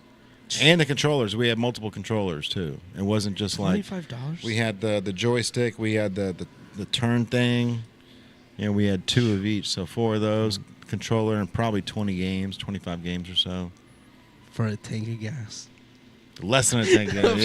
Yeah. Actually, yeah, probably 2 tanks of gas in the 80s. Yeah, nowadays it's a half a tank of gas. Yeah. Like $25, like you could go to the restaurant and blow that in 2 seconds. Yeah. And yet someone has an Atari that now they're probably talking about. We got Atari for $25 back in the day, telling the opposite story. It's crazy. Suckers. Yeah, we bought this for $25. Suckers. That's a couple 3 ways and some cheese conies. Literally. Yeah. That's the. And they've got a lifetime of fun. At your expense. At my expense, bro. At Jay's expense. Well, me. Did you? You probably came back and you're like, "Where's my?" It was literally like You that. could see bro. like the It dust wasn't- spot. It wasn't like you know. Where's my Atari? And she's like, oh, we sold that months ago. It was like, it's across the street right now Right, being They're sold. plugging it in. Right, like I walk over there, it's like somebody's already testing my shit out. Like, oh, Your saved data. Continue Yeah. your game. that was and like can't. I don't know what was Sorry. going on in my parents' life, bro. Like For $25. I don't ever think that they were really struggling for money because my dad was always like jucking and jiving to make $1. So like, I don't know where she got that fucking wild hair to sell that, but like it was active in the house, bro. Like It was a used system. it was used, bro. That was my Saturdays, like You were continuing a game. yeah. And then just out of nowhere, she's like, you know what? He don't need this. He don't need this anymore. Like he grew out of this. Hour later, bro, I'm just like walking around the house, like, where's my remote control at? Where my games? She's like, oh, they're at Valentine's. Come on, Mom, I'm 8. What are you doing?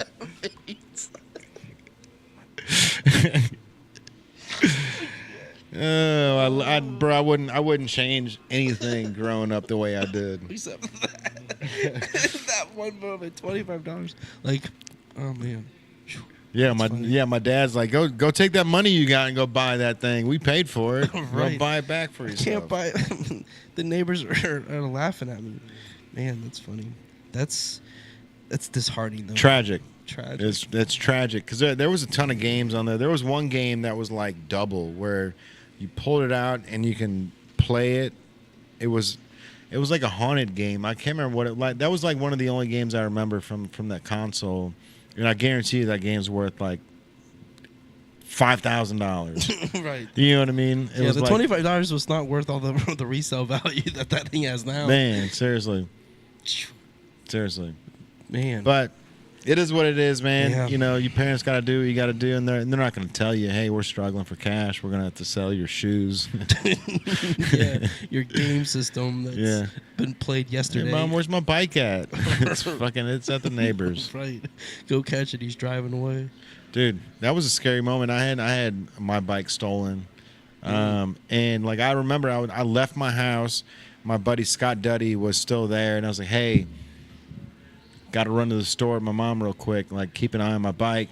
Went to the store, and on the way back, I see my bike going down Schaumburg Road, which is like a major, like it's like a 4-lane road back in the '80s. It was huge, and I'm like, "That's my bike," and my mom's like, "I'm sure there's more than just one bike that they made," and I'm like, "That's my bike. That is my bike. Like, I know that's my bike." And we get to the house, and then there was like some domestic dispute or something was happening 3 doors down.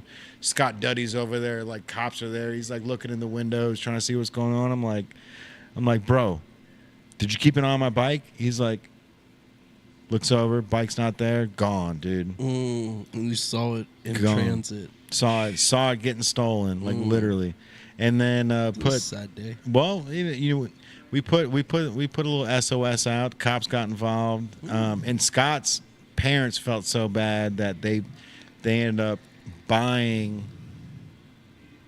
No, I'm sorry. My parents ended up buying me a bike, the same bike, and then when we found that bike, Scott Duddy's parents bought that bike from us. So now me and my best friend had 2 matching bikes. Oh, Yeah, that's a it cool ended up idea. working out. Yeah, that's good. And then my mom gave that bike away to my uncle, who, bro, and Charlotte, man, what are you doing? And I'm like, my uncle can't even ride that thing. He's like 300 pounds. Like, why'd you give him the bike? And she's like, I don't know, it was just sitting here. And it's like, that bike is worth like over $2,000 now. It's like, it's a limited edition, like California BMX freestyle bike. That's like super rare to get, dude. And now like, oh, it's crazy. If you, And then it's cute. And then this is terrible. yeah, dude. She's just like nonchalantly sabotaging me like every couple of years. She's like, I'll buy him something new. It's cool. He'll get over it. Yeah, but like that bike is crazy. Like that, like it. If you can find that bike now, it's like a 1991 California freestyle BMX bike, all white mag wheels, white tires, and it was bright orange that faded to white on it. It was insane. Like an orange creamsicle. Orange creamsicle. It was orange that faded to white. Had the white wheels, the handlebars. You can just spin around a million times because it had yeah. that little connection thing. I had one of those. They had the pegs on the back. Had the peg. Oh, They had the yeah. pegs on the front and the back. Front and the back. Yeah, I was that dude driving around John Lerma and Maurice. Man, it was just me, little white guy, like trying to truck through Chicago with Maurice on the back and John Lerma on the handles. Just That was the best when they were on the front of the pegs. the and best, dude. Yeah, they were like doing like the Titanic thing. and Oh, you just dude, drive 'em. 100%. Yeah, I had one as well. Yeah, those were the days. I mean, I had a Huffy. I loved my Huffy. Oh yeah. My Huffy. I was like, I'll be real. Like I flipped on that bike. Oh really? Yeah, I flipped a lot. So I flipped into the creek. I flipped off a ramp. So you just like I was ramp and do a backflip backflip and on the just bike. ran into the water? Yeah. We did a lot. Yeah. They eventually got tired of us doing it, so they put up a fence like where the creek, like, yeah, it's still there. The fence is still there. They got tired of us doing that, but yeah, I was different days. I just flipped whenever I had a chance or whatever obstacle I was trying to overcome. No fear. I don't care. Like but yeah, my Huffy though, I loved my Huffy. It was blue and it had like black speckle paint all over it, and then had like the handles were like a darker orange, but that That bike, though, I loved that bike. And then I rode it so hard that the handlebars eventually, like, Folded. broke. Yeah, broke on me. And I was riding it and it broke. I would like, go with no hands, too. Like, I could go all the way down the entire street, no hands, no problem. I wasn't even thinking about it, actually. Now that I think about it, I was doing so many things that are ridiculous at, like 12. Seriously, I'm just like, all right, whatever. I was good at cranks. I was good at doing a wheelie and then being able to pull off cranks. Oh, Where you got one wheel in the air and then you're pumping. I was able to do like 27 in front of my buddies. Oh, nice. Yeah, which it's like now you see these people on Instagram. They're just going down the road, weaving in between cars, doing it. And it's like, all right. And the internet takes over. Yeah, I would get on one wheel, get my bike up, and I would just one wheelie all over down the street as far as I could get up the street because I didn't have enough momentum. But yeah, and then I got too old for the bike and then got on rollerblades and started doing stuff on rollerblades. And skateboard a little bit, but mostly rollerblades. That was more fun. To the skate park on rollerblades, and then eventually skate park on my feet, and I would run up a half pipe and then do a backflip, and then halfway through the backflip I would turn and I would run down it. So I would. So I got a question. Yeah. Jay, did you used to roller skate? Were you a jammer? I skateboarded.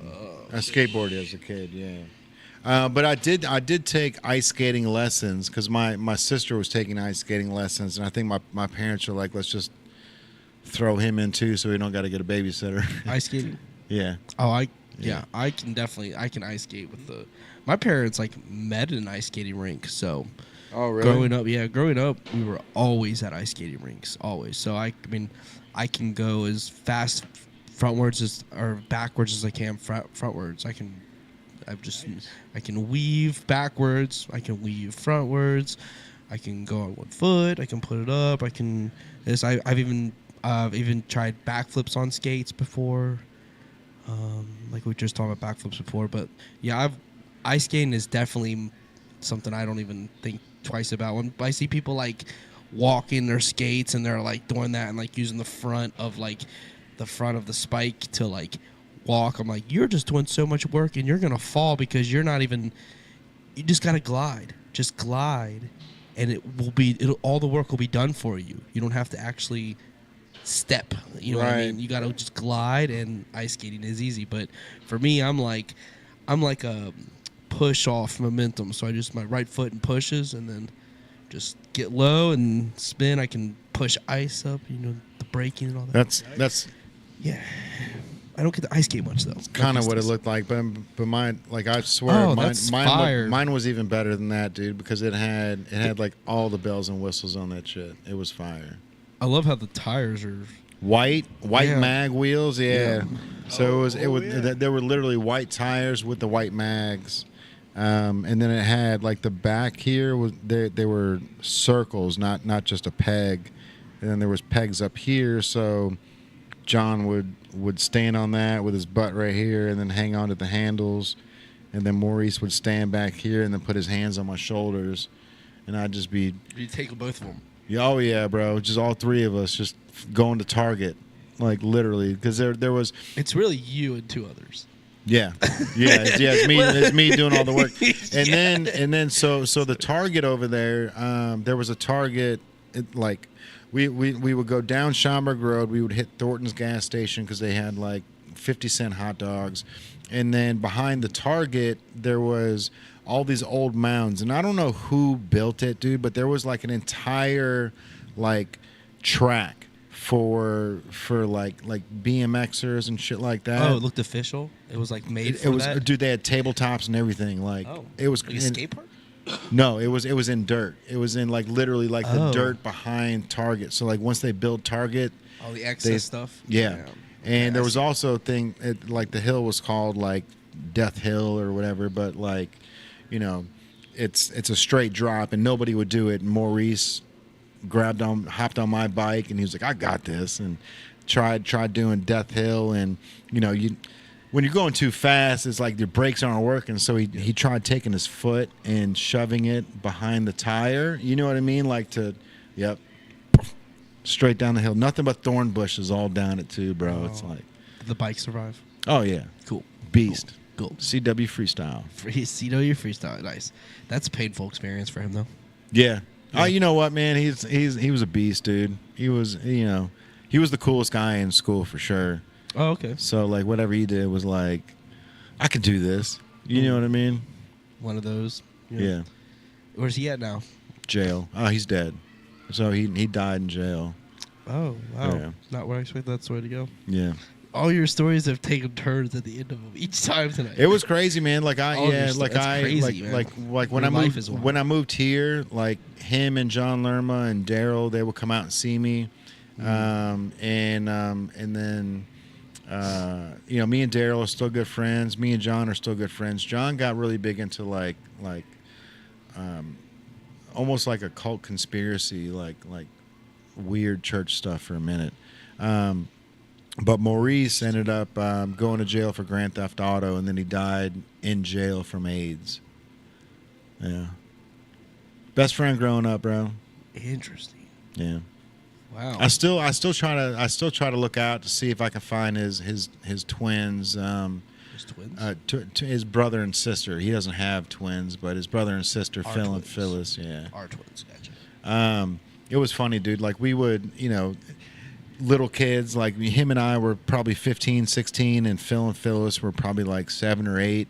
And, they weren't scared of anything. Like we were talking about Candyman, like let's go in the bathroom and do Candyman. Like we ain't scared of Candyman. So we get them in there, close the door, and all of a sudden we'd be like, Michael Jackson's gonna get you. And then they would freak out, bro. Like give me out, like no, like they were just so scared of Thriller, bro. That like, yeah, it was just like they didn't care about Candyman, like Bloody Mary, none of that stuff. But like tell them Michael Jackson's gonna get you, they're out of there.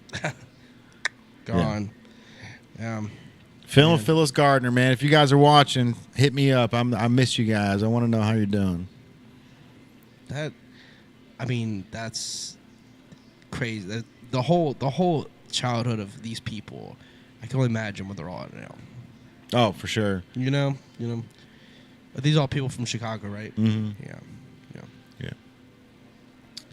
Yeah. It's different growing up there, bro, for sure.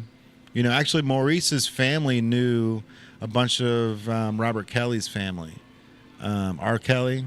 Oh. And so whenever we would go down to see Maurice's family in the city, like his aunt would always be like, yeah, Robert used to come around all the time. Now he doesn't call, he doesn't text, he doesn't come by for family dinners. Like it's like He was busy. right. Yeah, but like I said, back in the day, like I saw the funky stuff he was doing, dude. Like From the beginning, like in the '90s, and it's like how am I 14 and I'm seeing this, and like the government is like not doing anything about this? Like turn a blind eye to the rich. I think that was like either like Kaza or like LimeWire. Like there was LimeWire. I found it somewhere. Yeah, LimeWire. Napster was mostly music. I feel like LimeWire was a lot more videos. Yeah. I was downloading bootleg Movies and selling them, I know. Yeah. Yeah, that's the move. There was a guy that I used to work with at Macy's. He used to do that. He'd come in, he's like, I got new DVDs ready to go. Who wants the one? Yeah, I was selling them to the guy at Big Daddy's. Oh, Big Daddy's Liquor. I never told you that. Yeah, we talked. I used to. Santa. I used to. Sounds like a naughty list stuff. Yeah. Well, no, it's not. Well, I guess it is. Depends how I used to naughty go to of a list. Blockbuster on what was it, Tuesdays? I think no, it was Fridays. Fridays they would get the new movies in. And they would get rid of all the CD cases, all the DVD cases, and they would put them into the Blockbuster cases. So I would go to Blockbuster on Friday night when my buddy was working, and he would give me all the garbage bags of all the empty DVD cases.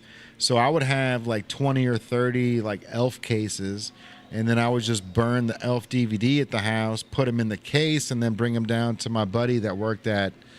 He didn't work there. He hung out in the parking lot and slang DVDs. Like, he would just sell them to the people that were buying liquor. And so I would just go down there and I would sell them the DVDs for $5 each, and then he would sell them for 10, like with the DVD case in it.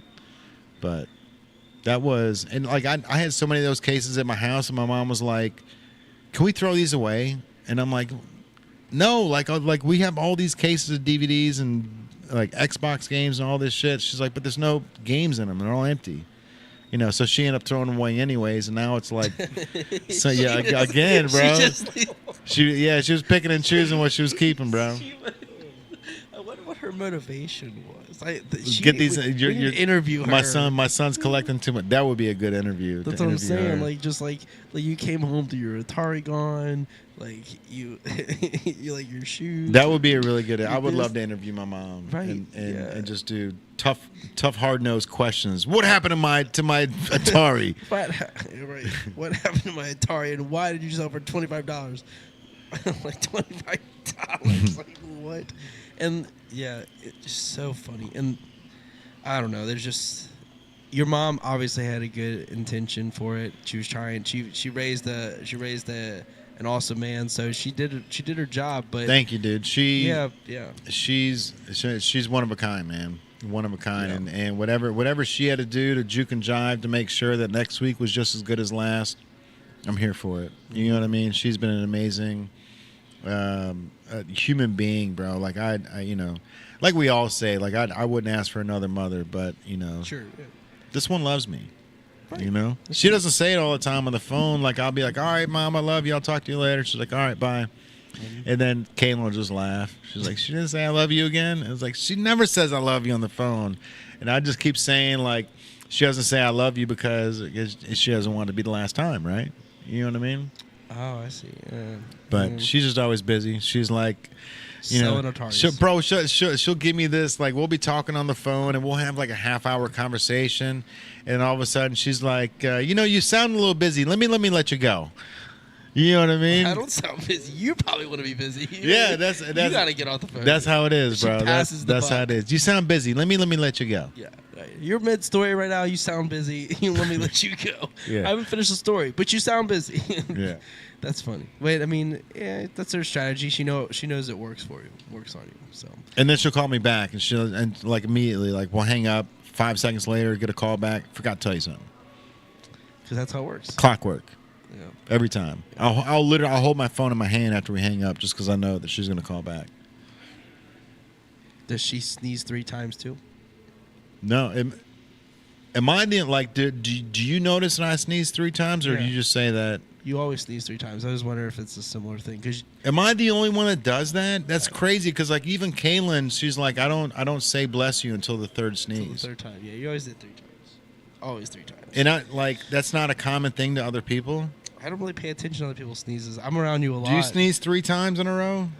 I have multiple, yeah.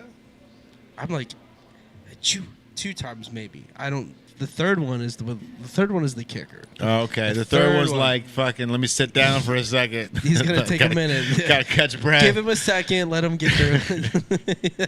that's how I view the third one. Like the first one, the second one, and there it is, kind of a thing. That's awesome. That's how I. Yeah, that's. I've never noticed. Oh, you have. I know I sneeze multiple times, but. I sneeze religiously 3 times every Always, time. Yeah. Like I don't know why. You ever noticed? I mean, I don't know how times you've seen him sneeze, but if you see me sneeze, you see me sneeze 3 times. Every time. Yeah. I mean, like for sure. There is, you know, they say death taxes and maybe Jay's 3rd sneeze. Like, right. But like, yeah. So it's just, yeah. That's I don't know if that's a genetic thing, but you definitely do consistent. Yeah. You know what? It's not genetic, man, because my mom, like the way that she sneezes, it'll scare like a panda bear. Hers is like a cough sneeze. You know what I mean? Like at least with mine, like I'm trying to subdue as much like maybe that's why you do it. Moisture that comes out as possible. Maybe that's what the issue is. Maybe that's it. Maybe it's just all just because it needs to go. It's filtering, and you're just restricting it. So if you didn't restrict it, you only get 2 sneezes. All right.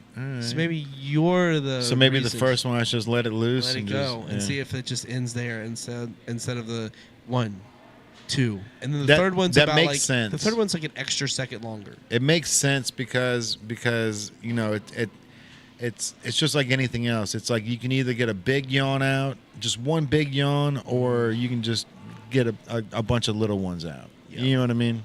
Yeah, I don't know, bro. There's Let's get this train back on the tracks, bro. We got Santa in the building. Yeah, this North Pole Express is definitely derailed, but So Santa, so North Pole Enterprises. If anybody wants to get a hold of you, it's northpoleenterprises.net.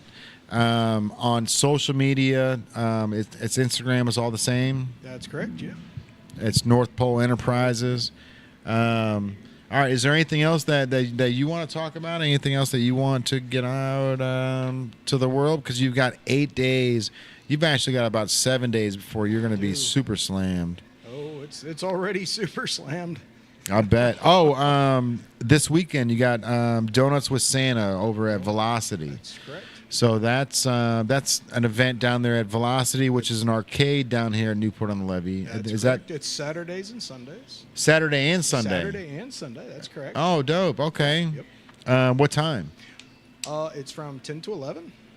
All right. So an hour. So you get to come down there, Come have in, donuts some with donuts. Santa. I tell some stories. I tell the Ukrainian story usually, the full story. Oh, nice, dude. I'll read "Twas the Night Before Christmas" for Oh, many really? people. Yeah, that's a tradition. That's fucking. That's really cool, dude. I answer questions, take pictures, and meet and greet the children. And sometimes I sneak off and play the games. Right, man. We're gonna have to film him singing or reading "The Night Before Christmas" down there. That'd be super cool in front of all those kids. yeah, Yeah, we definitely got to get some footage of that. I mean, I think having a maybe like a YouTube series or something where just reading some Christmas stories. Oh, yeah. And, you know, like you're just sitting there, you go out there and you read the story, and then on that same channel we do the nice toy reviews, and then Well, you want me to rap it? "'Twas the night before Christmas and all." oh yeah, There he is. you Let's should do go. that. See, that's a great idea. No, I'm just kidding. I mean, I yeah. am not a rapper. I will guarantee that one. Hey, you know how to rap presents though. Oh, yep. He beat me to it. Yeah. But I think that a reading of just Christmas stories of different, you know, Rudolph. Oh, it'd be incredible, dude. Frosty, Santa doing that and just filming in a high quality, put nice border around it and a nice setting. I think that's some YouTube content that it would be easy to make. Yep. And go a long Untapped way. market. Untapped So, market doesn't even actually, exist. that was going to be something in my Santa house. I was actually going to have spiders hanging on the wall with a QR code that would go to a YouTube channel and with me telling the whole Ukrainian spider story. Oh, that's awesome. So you could get the spider and then You need a green screen. We can make it happen. Like we can literally, if we just move the couch out of the way and brought in Santa's chair, there we can do that green screen, make it look like there's a fireplace and a Christmas tree behind you. we could just hit the Levy's set over here. We could. Yeah, we can do that, man. It'd be incredible, dude. We can definitely make that happen. I think that's a great idea. Yeah, for sure. For sure. I mean, that green screen's up for use. Yeah. You know.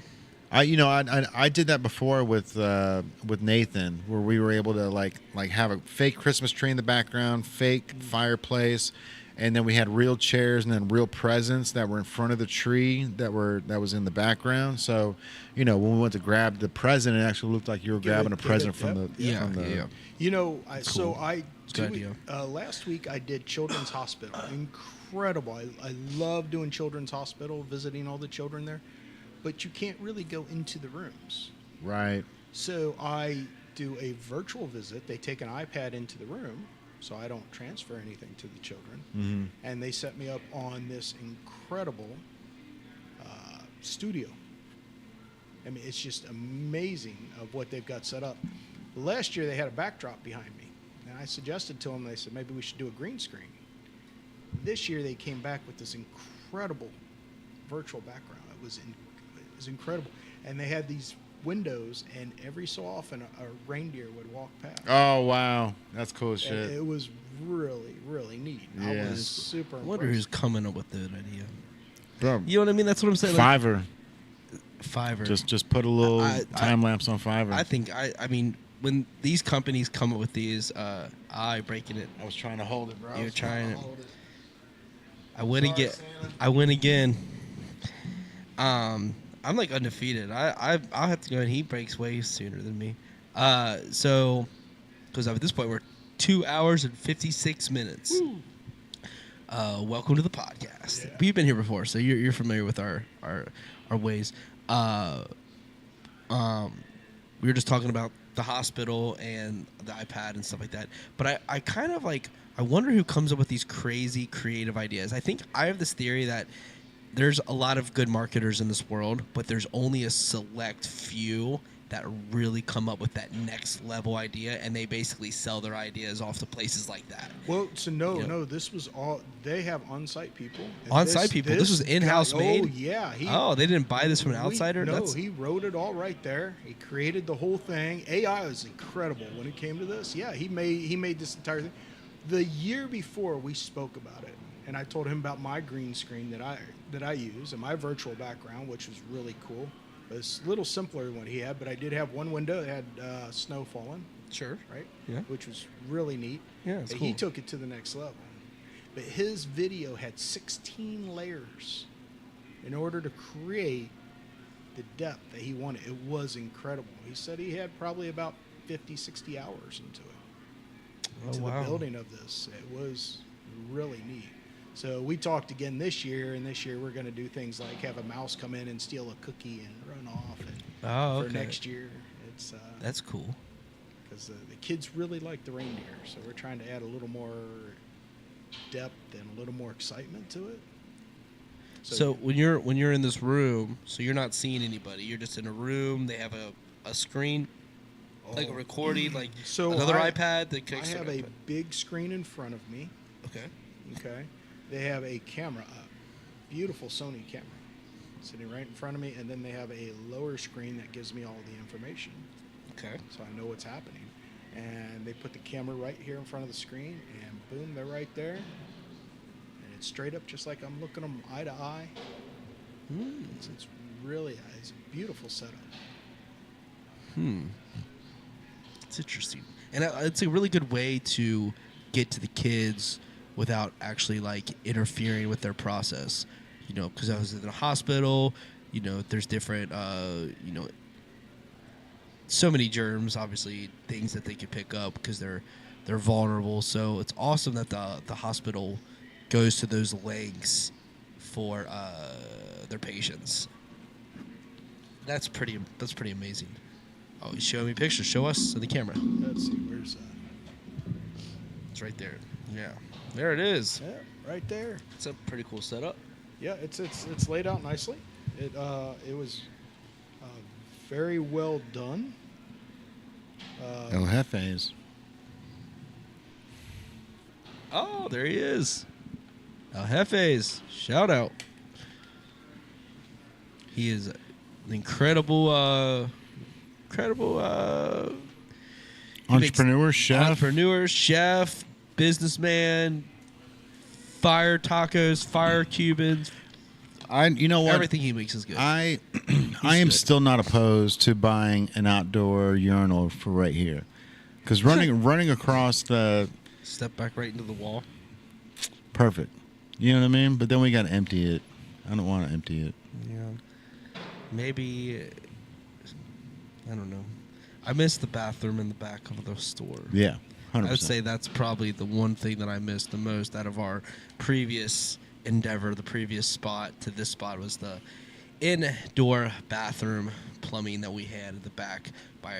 We had the green screen in the back with the podcast stuff in the very, very back, and the bathroom. So once you were done with the podcast, hop off whatever you needed, because I did a sports podcast in that back room. And as soon as I got done with there, hop in the restroom, get it done, and you're good to go. No needing to leave the store. No one knows it happens. Just you in the restroom right there. But now we have to travel across the ways to a public restroom or a private if you know the secrets of the levee. And Find an outdoor urinal for $30. he's already Amazon it. Amazon. Mm-hmm. That's the reason why we're all having trouble, bro. Amazon's so easy to find whatever you need. That's why we're struggling. Yeah. As you said on it. But But I think we're almost about to wrap up this. I think we've gotten a lot of good information. Before we go, though, I will say, when you're in your travel Santa, is there anywhere in the world that outside of the North Pole that you think the views are just out of this world that you anticipate seeing when you're in your travels on Christmas Eve? You know what? I like seeing the lights of the big cities. Big cities. Yep, they're incredible. From above, yeah, that'd be really It's cool. amazing. It really is. I mean, when you going over top and you see all the different stuff, oh yeah. The big cities are really, really cool. Any city in particular? No, I like Cincinnati. Yeah, I do like Cincinnati. Yeah, the skyline is one of a kind. It definitely has a lot of uniqueness to it. It has history, and it has modern. So it's Art. not too big, because that's the other thing. These big cities, they're too big. They're overwhelming. Mm-hmm. Yeah, yeah. But these smaller cities like us, Indianapolis, you got Dayton, you got Columbus. Those are all nice-sized cities. They are nice and cities, they're yeah. not overwhelming. Yeah, Cincinnati's. I mean, it's definitely not the biggest city, but it's definitely no small little town. You know, can it's definitely- you can walk the city blocks. You can't walk city blocks in Chicago. You know what I mean? Like, it's another beast when you talk about a city that big.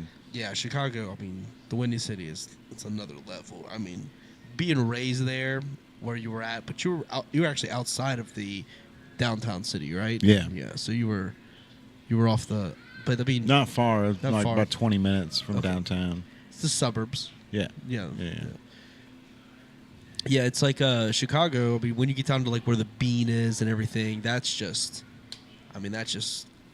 as city as it gets in America of any level. You know, what I mean, it's huge.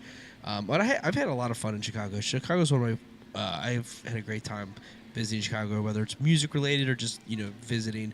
But I will actually agree there, though. I mean, I think on all my travels, a lot of my travels, Cincinnati is one of the most enjoyable places that I've been. I just happen to also, live within about 5 minutes of it. So, but like traveling as much as I did growing up with my mother working for Delta and just seeing a lot of places, Cincinnati just stands out. The people Hi, stand babe. out.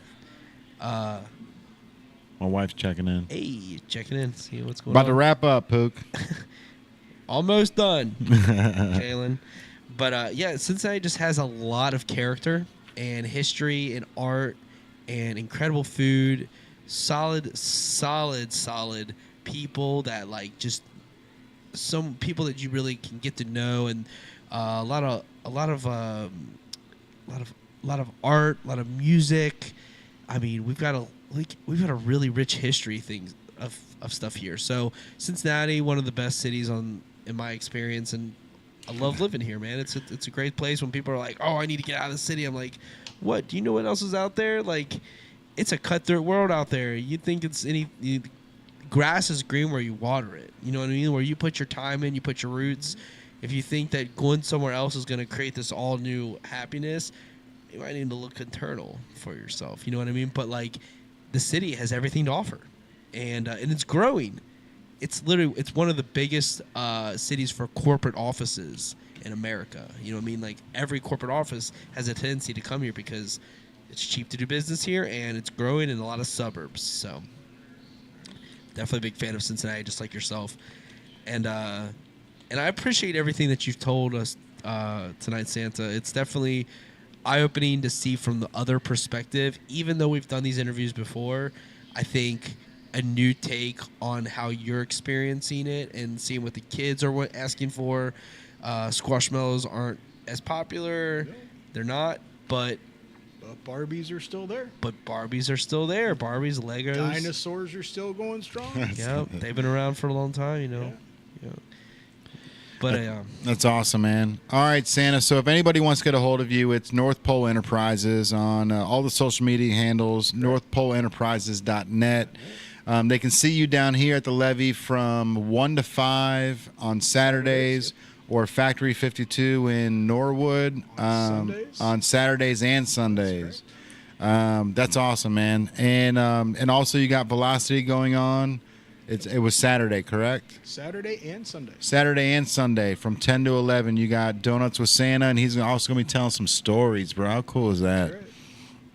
All right, everybody. I appreciate you guys for tuning in. If you have any questions for Santa, or if your kids have any questions for Santa, drop them in the comments, and we'll get him to respond to you as soon as we can.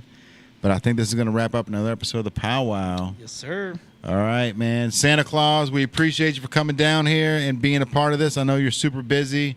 You got a lot of people to make happy in the next 8 days, man. Ooh, yeah, right. Yes, sir. All right. So Santa's one thing that he was asking for everybody is that, if you can't give gifts, if you can't give presents, give hugs, because we need more joy in the world. That's for sure. We sure do, man. More good people. Someone made a nice comment on my Facebook, like telling my story and telling our story, and they're like, more good people need to speak in this world. So 100%. you know what I dude. mean? We got a lot of negative, negative energy out there in the world and uncertainty. So more good people in the world, and appreciate you for being such a inspiration to so many people and doing the great works that you do. And now you got a board, which is exciting. Absolutely. Right? Oh yeah. Excited. And we've got make sure that we give you the wall mount too, so you can mount that right to the wall for you as well. Perfect. So Yeah, but all right, All right, we well, out. thank you guys. Merry Christmas to all, and to all a good night. oh, I don't even want to say goodbye after that. All right, everybody, it's gonna wrap up another episode of the PowWow. We It's your out. boy Jay Banks, AI, and Santa Claus. And Santa. Now let's get to it. Well, Merry Christmas, everybody, to all, and have a great night. Hey. Merry Christmas, everybody. Hey, appreciate y'all. We'll see you next week.